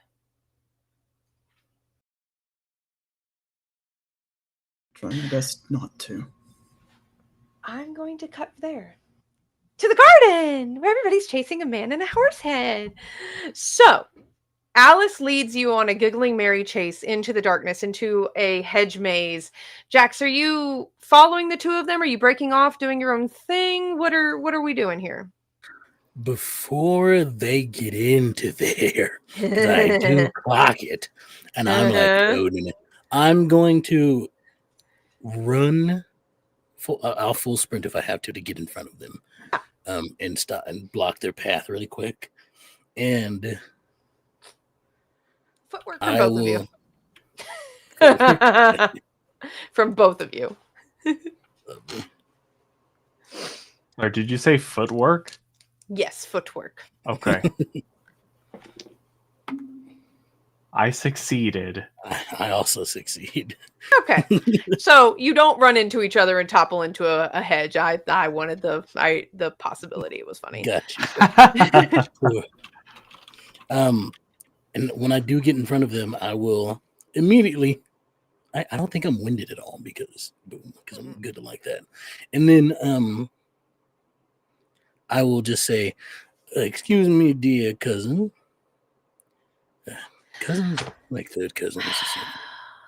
Jax. Sorry, I must speak to my teammate before y'all two go off and to do whatever y'all are going to do in the maze. I'm not you. I didn't say you were. I don't know why you thought that. The insinuation was there. Don't even begin. Well, listen. It's all right to have a little bit of fun, no matter what your great-grandfather said. I'm aware, which is why I was dragging him into the maze. But I need to borrow him for a minute, if you do not mind. She's I will pouting. return him.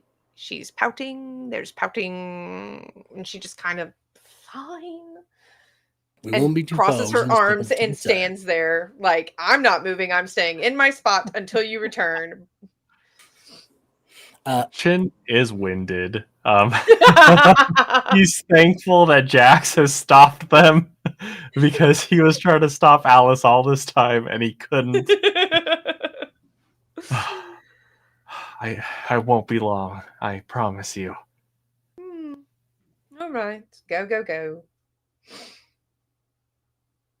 I'm not too far enough that she can't hear us easily, but still close enough that we could see her.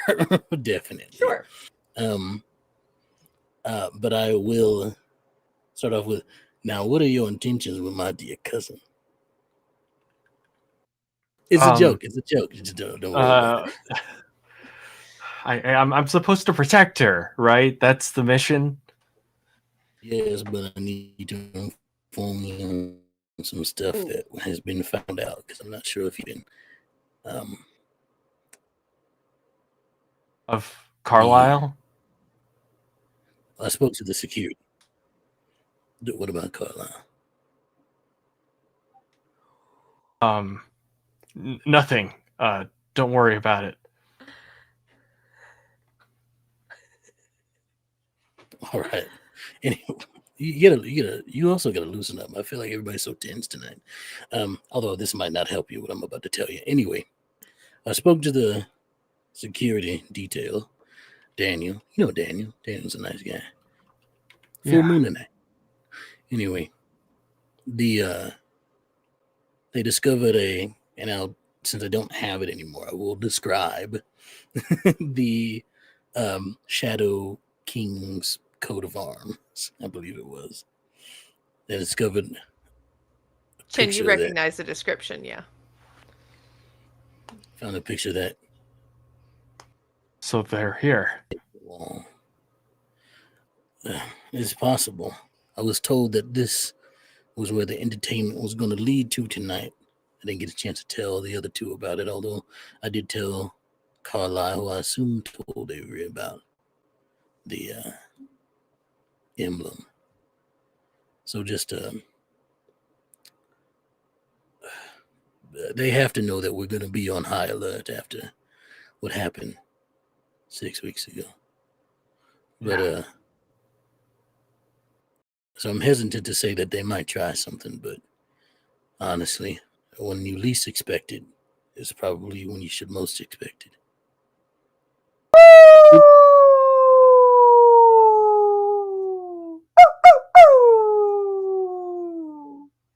A howl echoes through the gardens. Turn to look for All- Alice. Gone. Alice is gone. Everyone has trained with Daniel at some point or another. He was a guardian in the barracks with you in the last several years of whenever you guys joined the Guardians. You all know Daniel. You know he's a werewolf. And you know that howl to be an alert. A not so subtle one, but one that is not meant to alarm anyone who does not know its meaning. And every knight and every guardian on the palace grounds comes to attention. And you hear the howl echo from one side of the gardens to the other. Looking around all of you who are Sentai, who are armed, who are capable of dealing with a threat, you see choices made between each unit of who stays and who goes. But you are separated. Do all of you follow that howl? I see a yes from Avery. I see a yes from Chin. I see a yes from Jax. You don't have to go, Carlisle. I'm gonna hold on. I'm just. Oh no. If we're doing that, I'm rolling that shit. I don't get to roll dice in this game. I'm just making a personal private roll, Jax. No. Now, what did you roll? You rolled your D4? Yes. Okay, I'm gonna roll a D4 if I can find which fucking pocket they're in. Okay, were you gonna go on odds or evens? I was gonna go on odds. You were gonna go on odds. I'm rolling my duck and a Santa hat dice. It's Wow. topical. Exactly like Carlisle. It's festive. And that is a 2. You don't go. I do think Carlisle shoots a very apologetic look to Avery.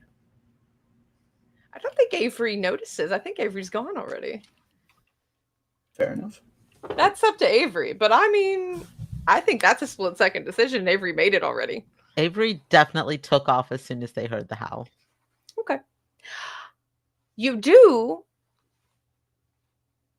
notice that Graves was going to continue talking, was going to tell you something, heard the howl and said, stay here, and runs off into the night with 2 of the knights from his unit. So, the party is still split, 3 and 1. Carla, we are going to come back to you. But for my 3 running Sentai, my lovely, lovely knights, you pelt off into the night after this howl. And on the far side of the grounds, close to a moonlit lake, a fishing pond, the little gazebo next to it, you see Daniel fighting creature of nightmares. It looks like a walking weeping willow, except, you know, weeping willow's leaves are very long and angular. These are like a mix of pine needles and leaves and, you know, vines. It's not a creature of flesh. It's a creature of plant matter that seems to have almost crawled from this lake. And as different knights arrive and are summarily smacked across the field, the three of you realize that you are the only unit that is almost here complete and together. And you are juiced up fresh from your investiture today. A little more power to you. Yes. Tell me what the three of you do in your first ever battle is your opening move. Let's go.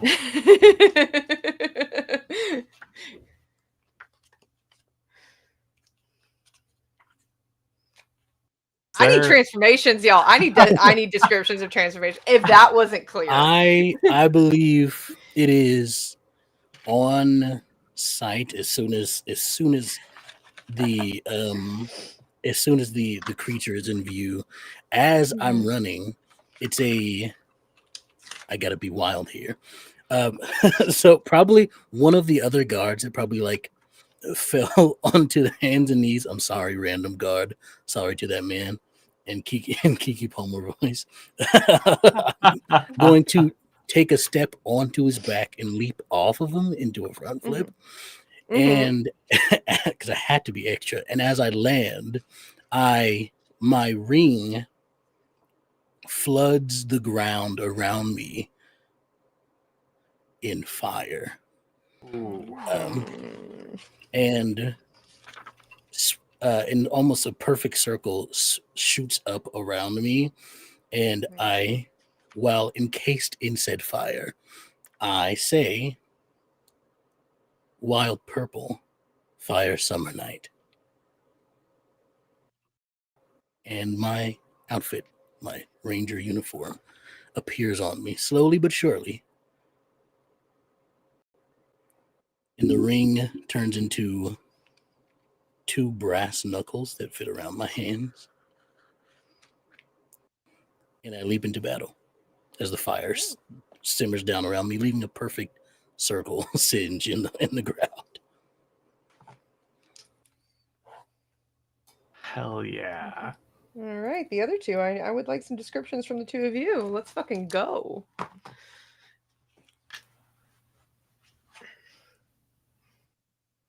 You ready, Kian? Yeah, I can jump in. I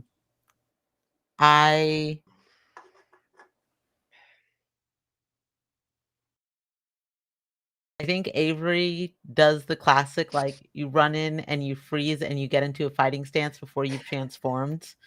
I think does one of those and then touches the bracelet on their wrist, a simple star pendant on it, and oh fuck, I forgot my title. Hold on. They say, wait, it's the title that we get to say? Yes. Calculating. What's the second one? Calculating Wisteria? Earth, Winter, Calculating Night? was yes. There we go. I had to stare at it for way too long to comprehend.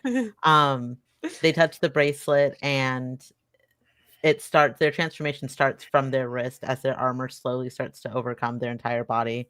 As they say, calculating Wisteria, Earth, Winter, Night.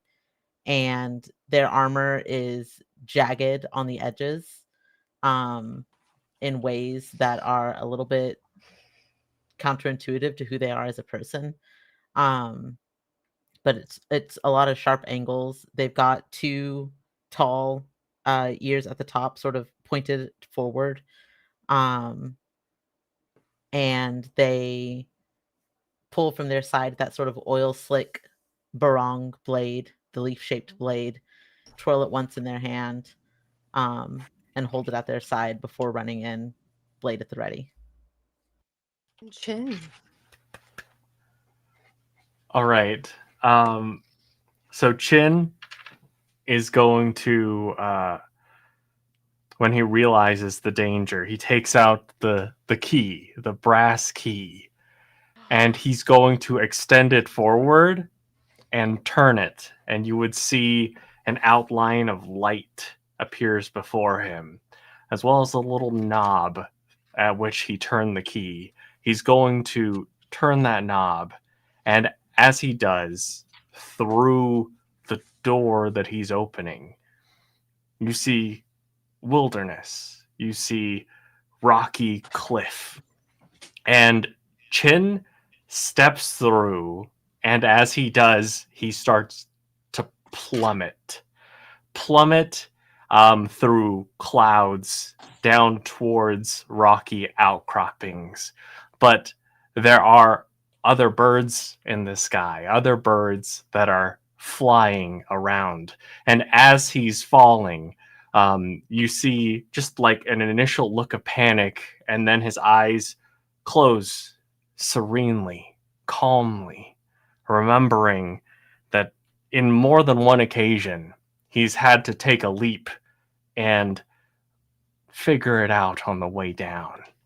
And he extends his arms, and you see, as he does, there's just a flick of feathers. I'd imagine that you kind of see this outline as just in front of this sun in this other little pocket dimension. You see the outline as feathers sprout from beneath his arms. His head dips down once before coming back up into a long beak. And as he's almost about to strike the ground, he swoops back up to join the other birds in flight. And as he flies forward, he again takes out that key and he turns it in the air. And he will open the door, pop back out these feathers beneath his arms, and from them he will extend forth 2 throwing knives at the ready. All right. I'm so happy. That's so good, guys. I'm so proud of you. Clip that, please. yeah, like all of it. Okay, so for combat in Sentai and Sensibility, again, I don't roll the dice unless I'm messing with you and rolling your impulse rolls like I just did to JT. But essentially, the level of what you are fighting times or plus a certain number is the number of successes you need to defeat it. Okay? So, you will not necessarily need to activate the Colossus in this case. You also really can't because you're separated. You're good. You're separated, so you cannot. But this can still be defeated. I'm not gonna I'll modify if necessary. I don't think it's gonna be necessary. But this is a big fleshy plant monster. And as it turns to face the 3 of you, who are the first to properly transform, you see little minions crawling out of the lake behind it. Not many, maybe 15 or 20, but to be clear, these are pop, pop, and done. And you can honestly use them to throw at this monster if you want to inflict a little damage. I'm not going to tell you how to live your life. But it turns, and it sees you, and it roars out. Didn't want to do that right in the mic. It roars out and charges you. So, who's gonna go first? And tell me what you're doing, and I'll tell you what you gotta roll. If y'all don't mind. I've got a successes and failures chart. Right there. You can't, fuck this background. So I'm in this fighting stance. That's more relaxed than it should be. Like one arm down, pretty much, and the other arm just here. And similar to someone in my bloodline we saw recently, a lot of smoke comes out from my nostrils. And then I rush forward. Almost, I feel like, oh, hello? Am I still here?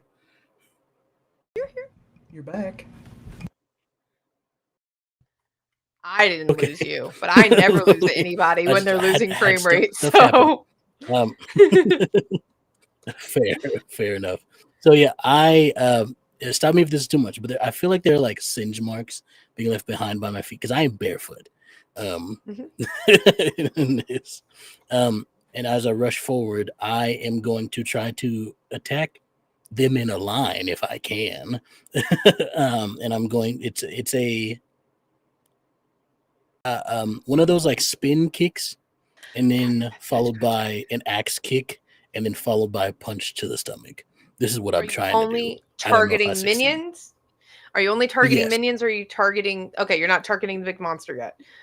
I'm clearing the field for my fellow warriors to attack the big guy.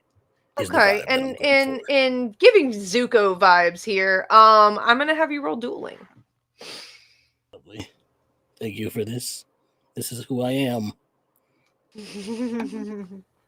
That's a 6. That's a success. You easily pop. There were 10, 15 minions. There's now like 7. You just clear the field. That was real cool. What do the other 2 of you do? Thank you, Kama. I think I say after I do it, I think I say, looks like the fire was too much for y'all. It's too hot out here. Hell yeah. Too hot. All right. Who's up? Chin? Avery? Who's smacking the big monster or some minions? Let me know. Look, Chin definitely going after the big monster here.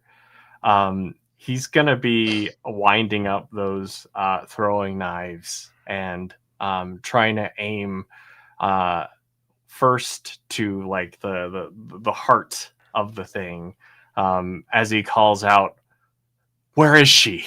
What have you done with her?" Doesn't answer you, but how are you?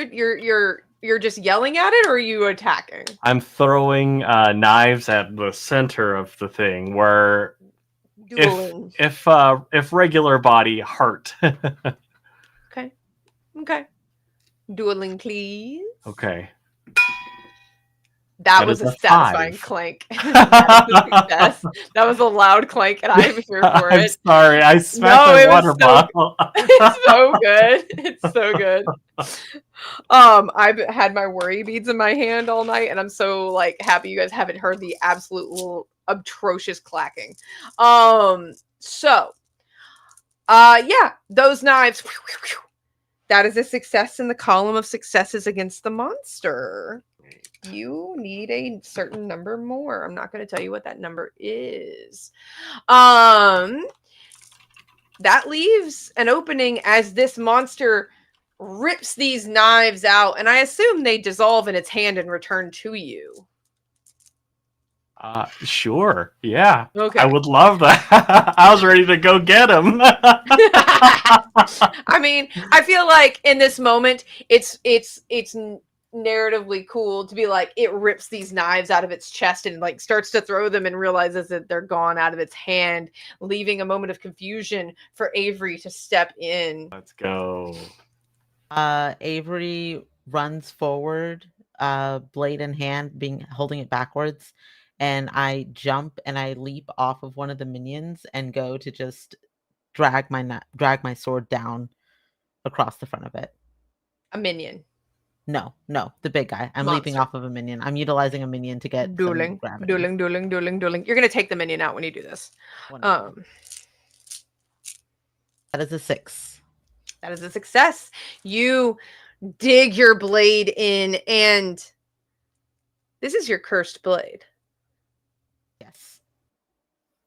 That blade hits this creature's body, and you can't tell if your blade is melting or its body is melting, but its belly starts to unzip as you slide down the front of it. And I think there's a moment where you think someone might be inside of it. Oh, shit. You see a flash of gold fabric, but you realize it's a tattered piece of a gold gown, and there's no one inside this creature. And as your blade slides free, that gold piece of fabric is wrapped around it and flaps in the moonlight for everyone to see. And we're going to cut over to JT. JT, Yeah. you hear the howls. Grames sees your hesitation and tells you to stay. And all of the knights round up the royals and the other nobles in the room and create a perimeter around them. And you find yourself standing before Lwyd and Angarad. They avoid making eye contact under the guise of keeping their eyes forward and to the outside of this little perimeter they've created, but they do not acknowledge them. Roll vigor for me. I know you can't pass this, but I want to see if you fail it enough to get a mark of peril. 4. Mark of peril. Yeah. You have to roll. You want to roll a 1 or a 2? I roll a 2. You clear those 2 marks. So you feel dread enter your soul. Dread that you have not felt in 6 weeks. The lights in the room dim, and each candle is snuffed out, one by one, until only the Calloways are very rich. And they have started installing gas lamps, especially in the ballroom where people will see them, and it's a status symbol. But there's not many, only a few along the walls, on the sconces. And not every sconce has been converted. So it's that guttering. I don't know if anybody's ever had hurricane lamps out when the power has gone out. It's that guttering, flickering light. And the shadows come alive.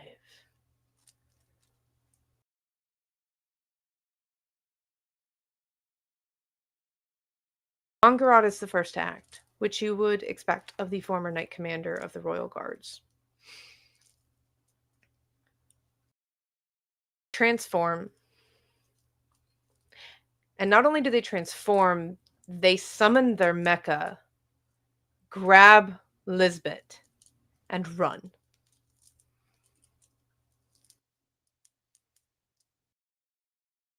With a called out order of,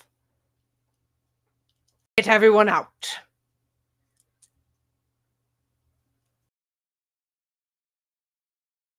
Nobles start screaming. Those royals who have magic are summoning their own protection and pairing up with a knight who is summoning their own armor, in a couple of cases mechs, and scattering to the winds.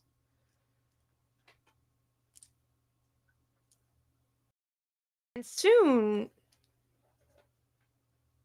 as you, just before you transform, you realize they've all moved so quickly you're the only one left in this ballroom.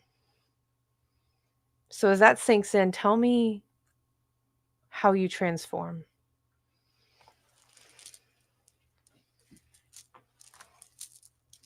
There is no surprise in their voice at being the only one left. They are locked in place as soon as the shadows start coalescing. And through what sounds like it might be physical pain, they just go, melancholy cerulean, water autumn night. And they reach up to their eye patch, and that ticking sound returns. And a revolver folds out of the gears in their eye patch. Not a revolver, a flintlock, we established. And their stance does not change, but they do level the gun in the direction of the way the shadows are moving. shadows are dancing all around you. Are you spinning in a circle? What does your armor look like? Their armor is not flashy. Their pauldron extends out to create a sort of half chest plate, and the rest of their clothes almost sort of seamlessly transform into just a black suit with cyan accents.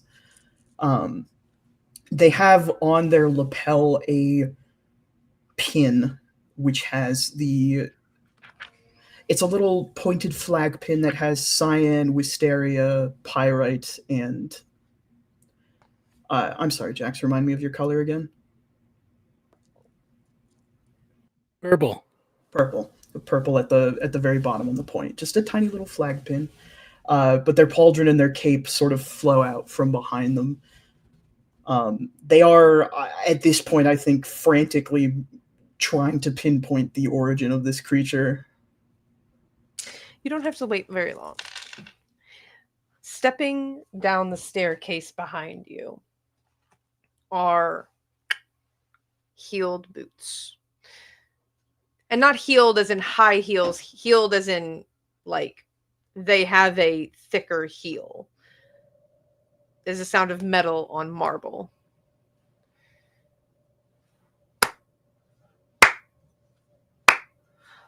Bravo, little knight.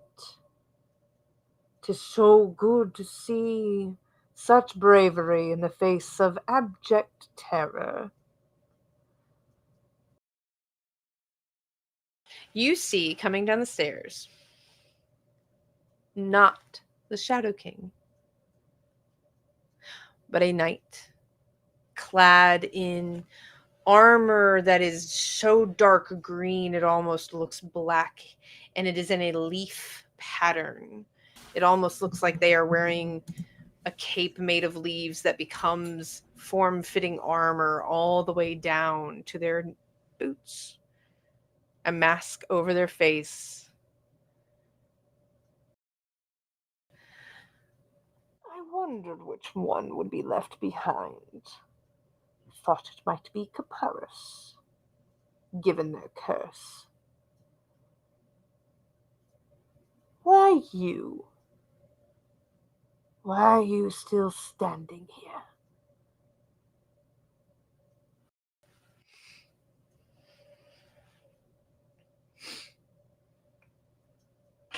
I think they level the gun and just out of pure fear they shoot. Dueling. I believe in you. Woo! 4, baby. That's a pass. 25% chance I duel ever, by the way. Isn't that your hero? It is. It is your hero. I forgot about that. Thank you, Jax.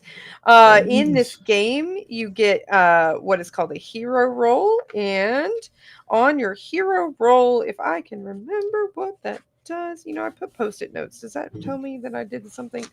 No. I believe in you. Thank you. While you are transformed into your Rager identity, you have a special result that can result into automatic success. Hero, the highest number on your station die is your hero. When you roll, it is an automatic success. So tell me what you do. Where are you shooting? How is this going to hurt? Real bad. For me, it's going to make me hurt real bad. I need to make that very clear to everybody. I think it's not any miracle of perfect aim or staying calm in the face of danger. They are visibly shaking with the gun in their hand, and they are not stanced to be firing a weapon with this much kickback at all. But they did start carrying iron bullets, cold iron bullets, if the specification is required, after the attack. Oh, that's interesting. Cold iron, because by and large, the Fae of any certain age here have a mild sensitivity, if not full vulnerability, to cold iron. That's interesting. That bullet hits. And you see armor. Oh, am I going to be this mean? I am. Yes, we had an agreement. Oh, we did. Oh, we did. And I'm running out of time for this episode, so I've got to make it so bad. Shoots into the pauldron of this person. And it does draw blood. You have hurt them. You barely missed their heart. I'm counting that as 2 successes. Just because it's cool and I want to.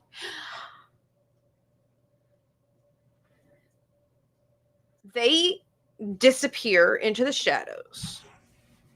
And you realize that bullet ripped the clothing underneath their armor. And you see a flash of light purple.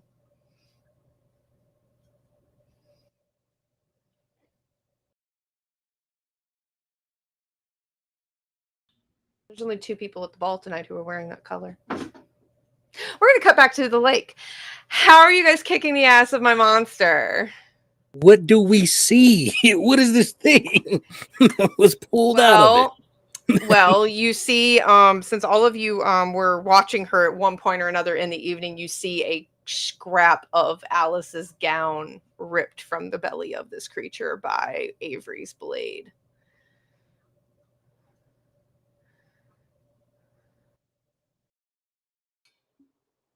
Who's going first? Is that belly still open?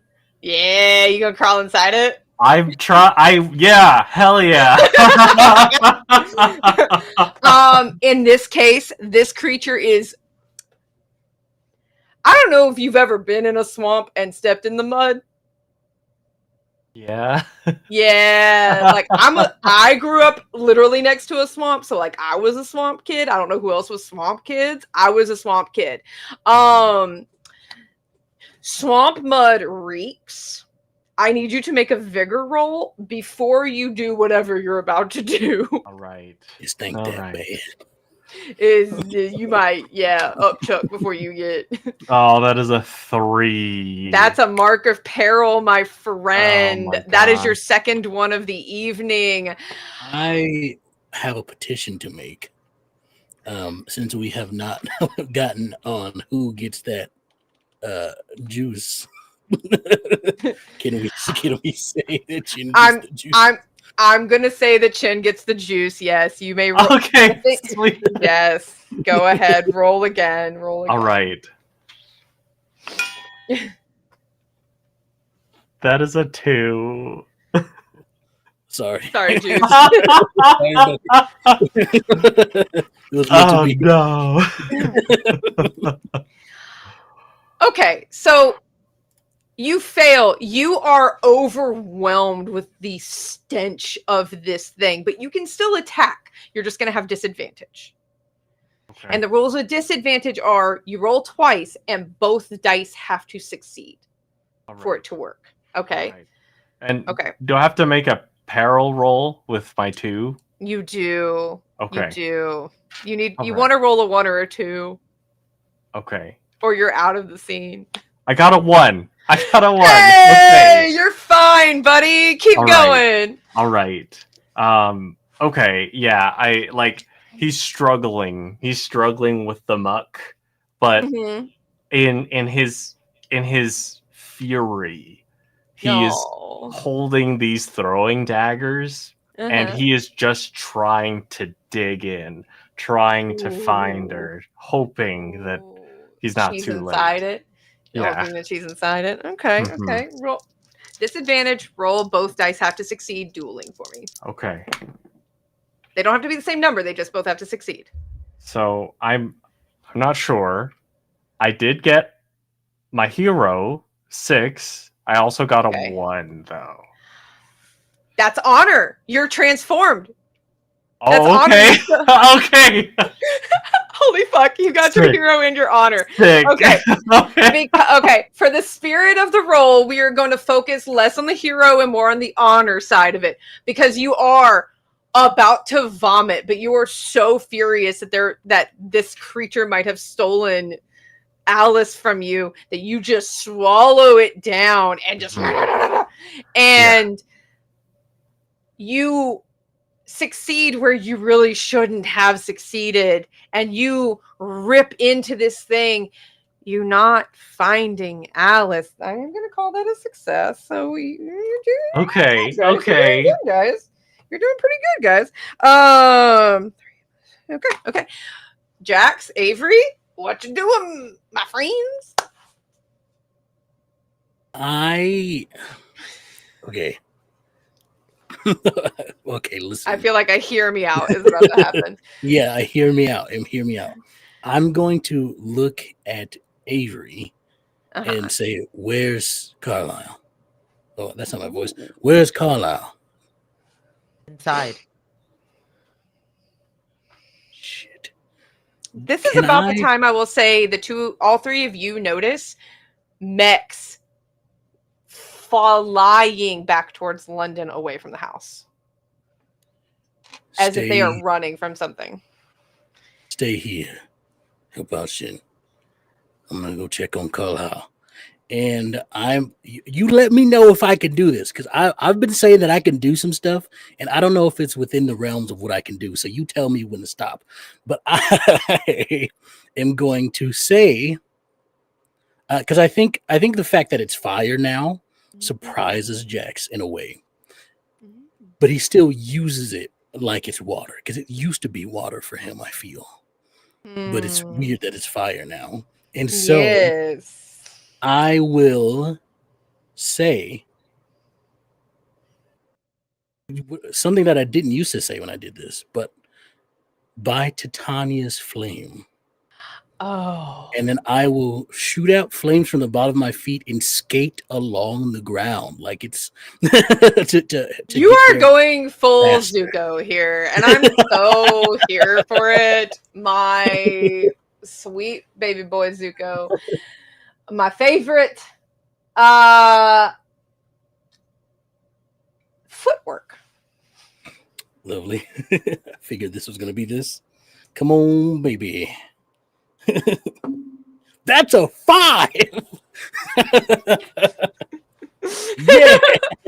And yet again, in a game where I don't really roll dice, my players are kicking my fucking ass. This is way good for me because the last game was terrible. Yeah, I know. I watched that episode. It was really funny. What 80 years of age and hard living can do to you. These bones you go whoo, whoo, whoo, back up towards the house. And you see this. Nobody else in your group sees this. The rest of the party has no idea this fight is happening, has no idea that the royals are fleeing the house.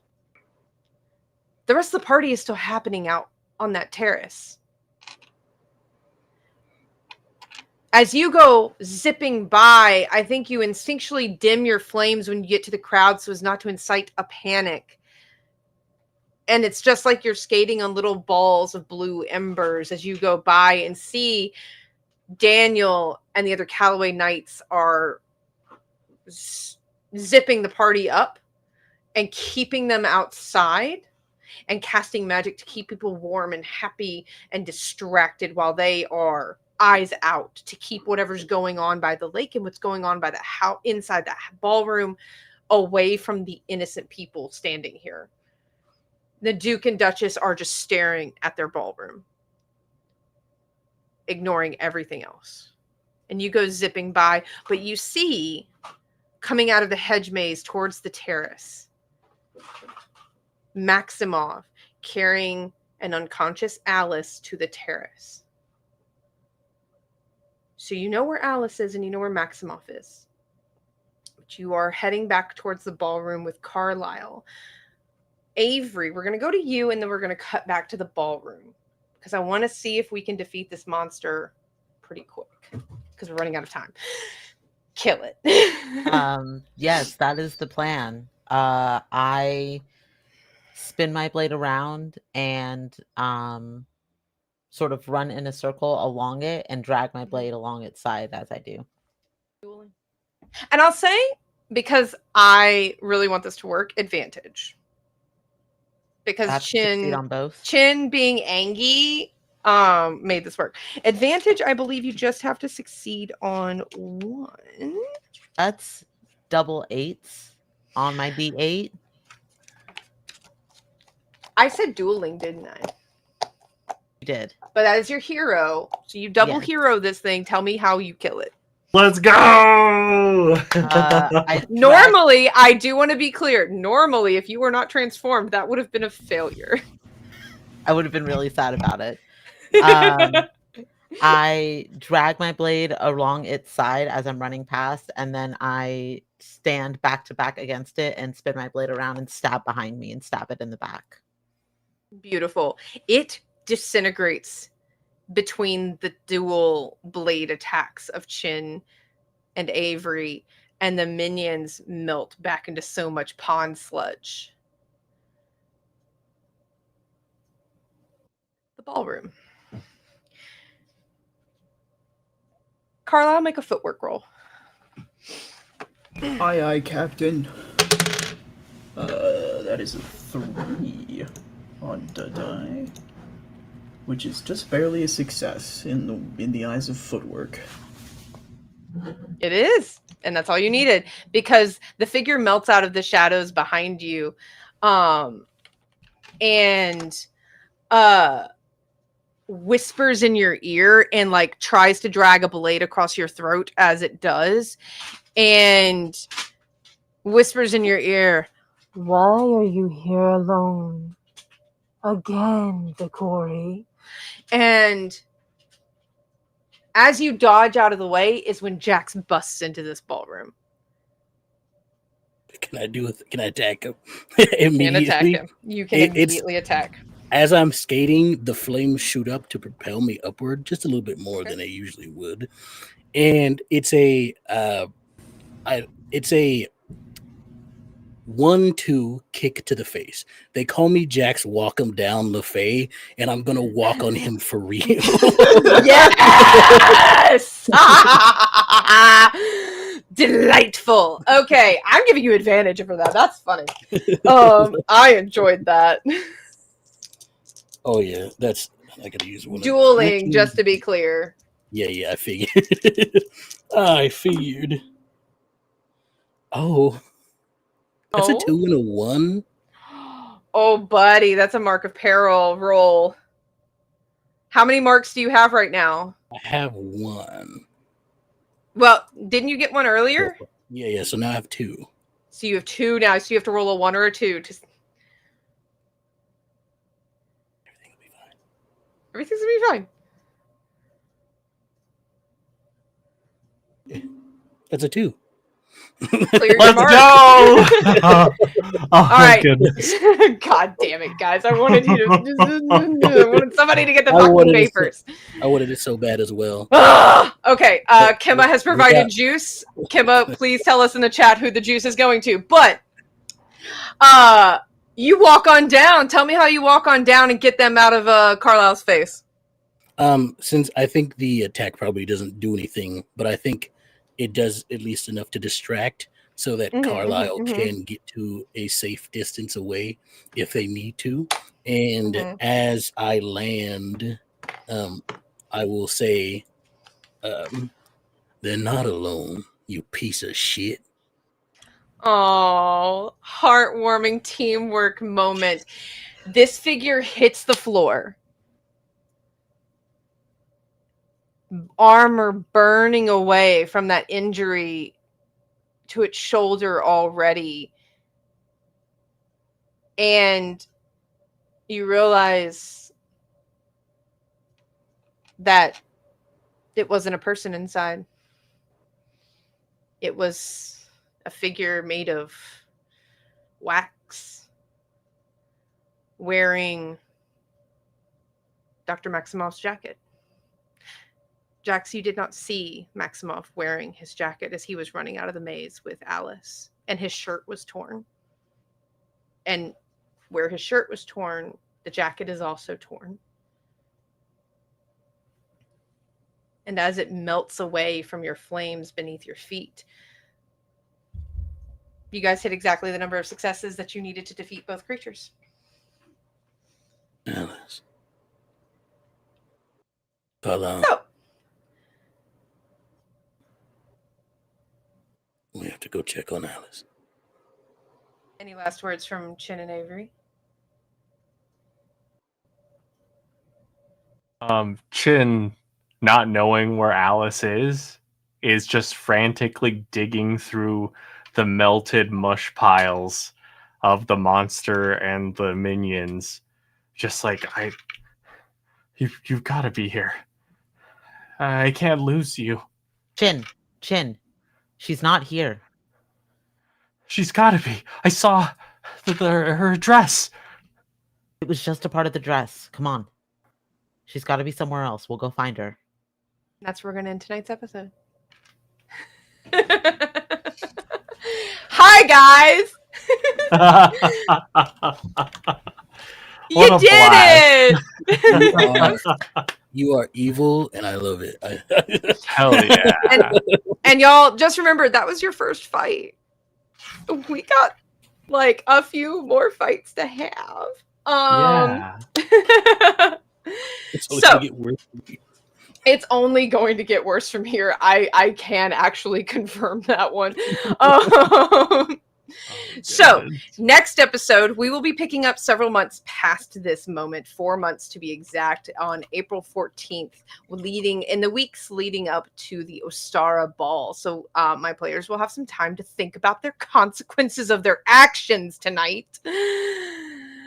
It's going to be fine. But as we get ready to leave you behind and let you wait to see what happens 80 years from now at the other Callaway Ball, I'm going to have everyone do their outros.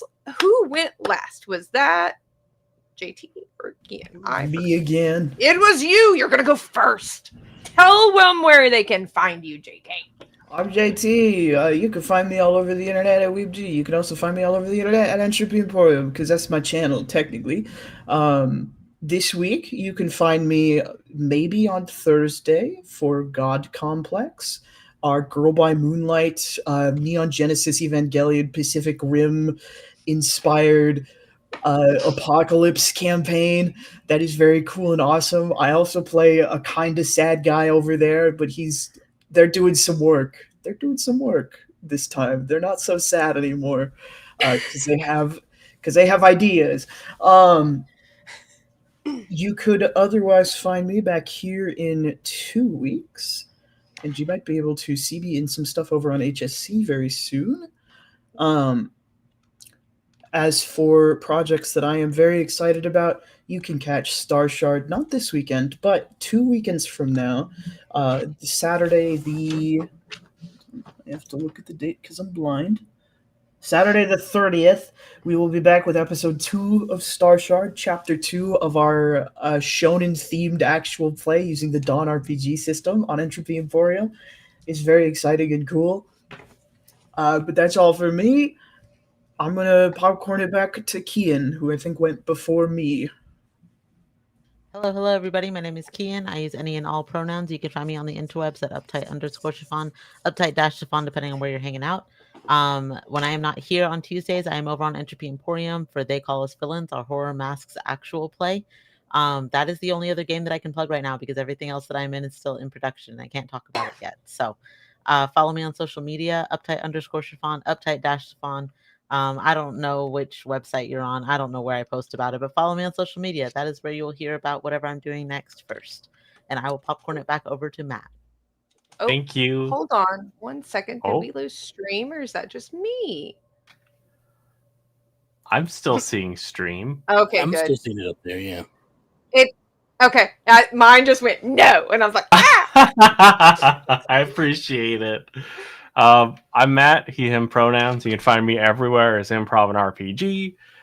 This weekend, I'll be a couple of different places. I'll be on Logomancy Media, playing Emergent, where I am I'm a young aspiring magician who struggles with the talking parts.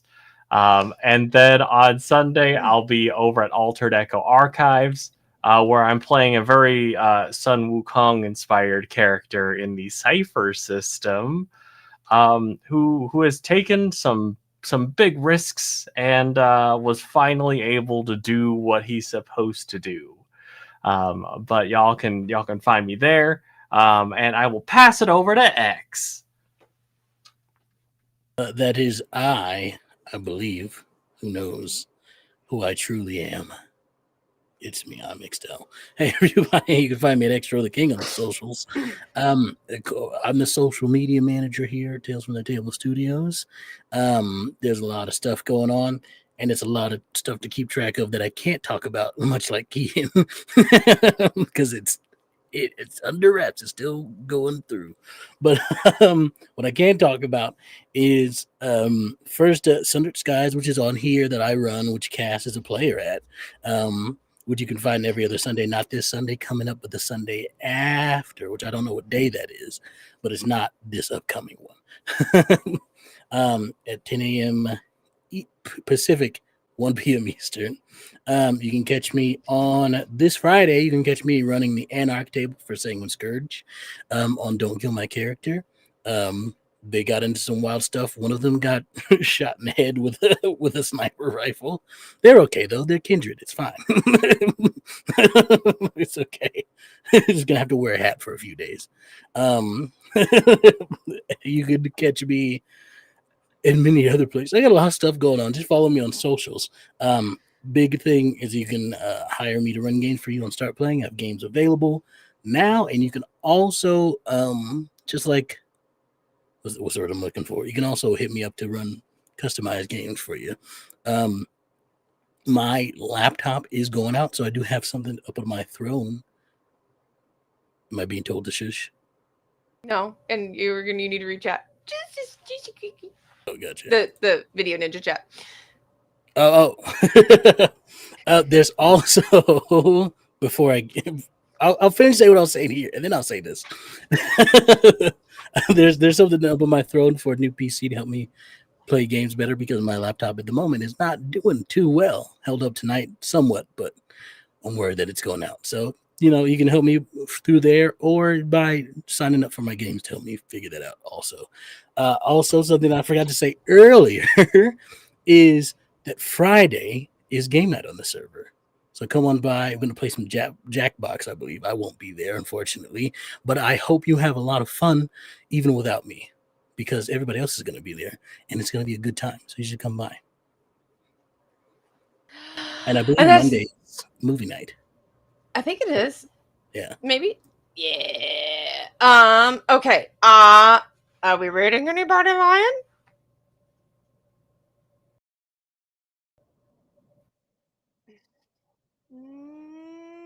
Guild Superior. Yeah.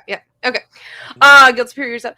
Yeah, we're going to set up a raid over for Guild Superior. But so I don't forget, and you guys know who I am.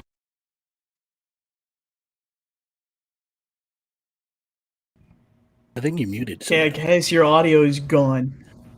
It vanished.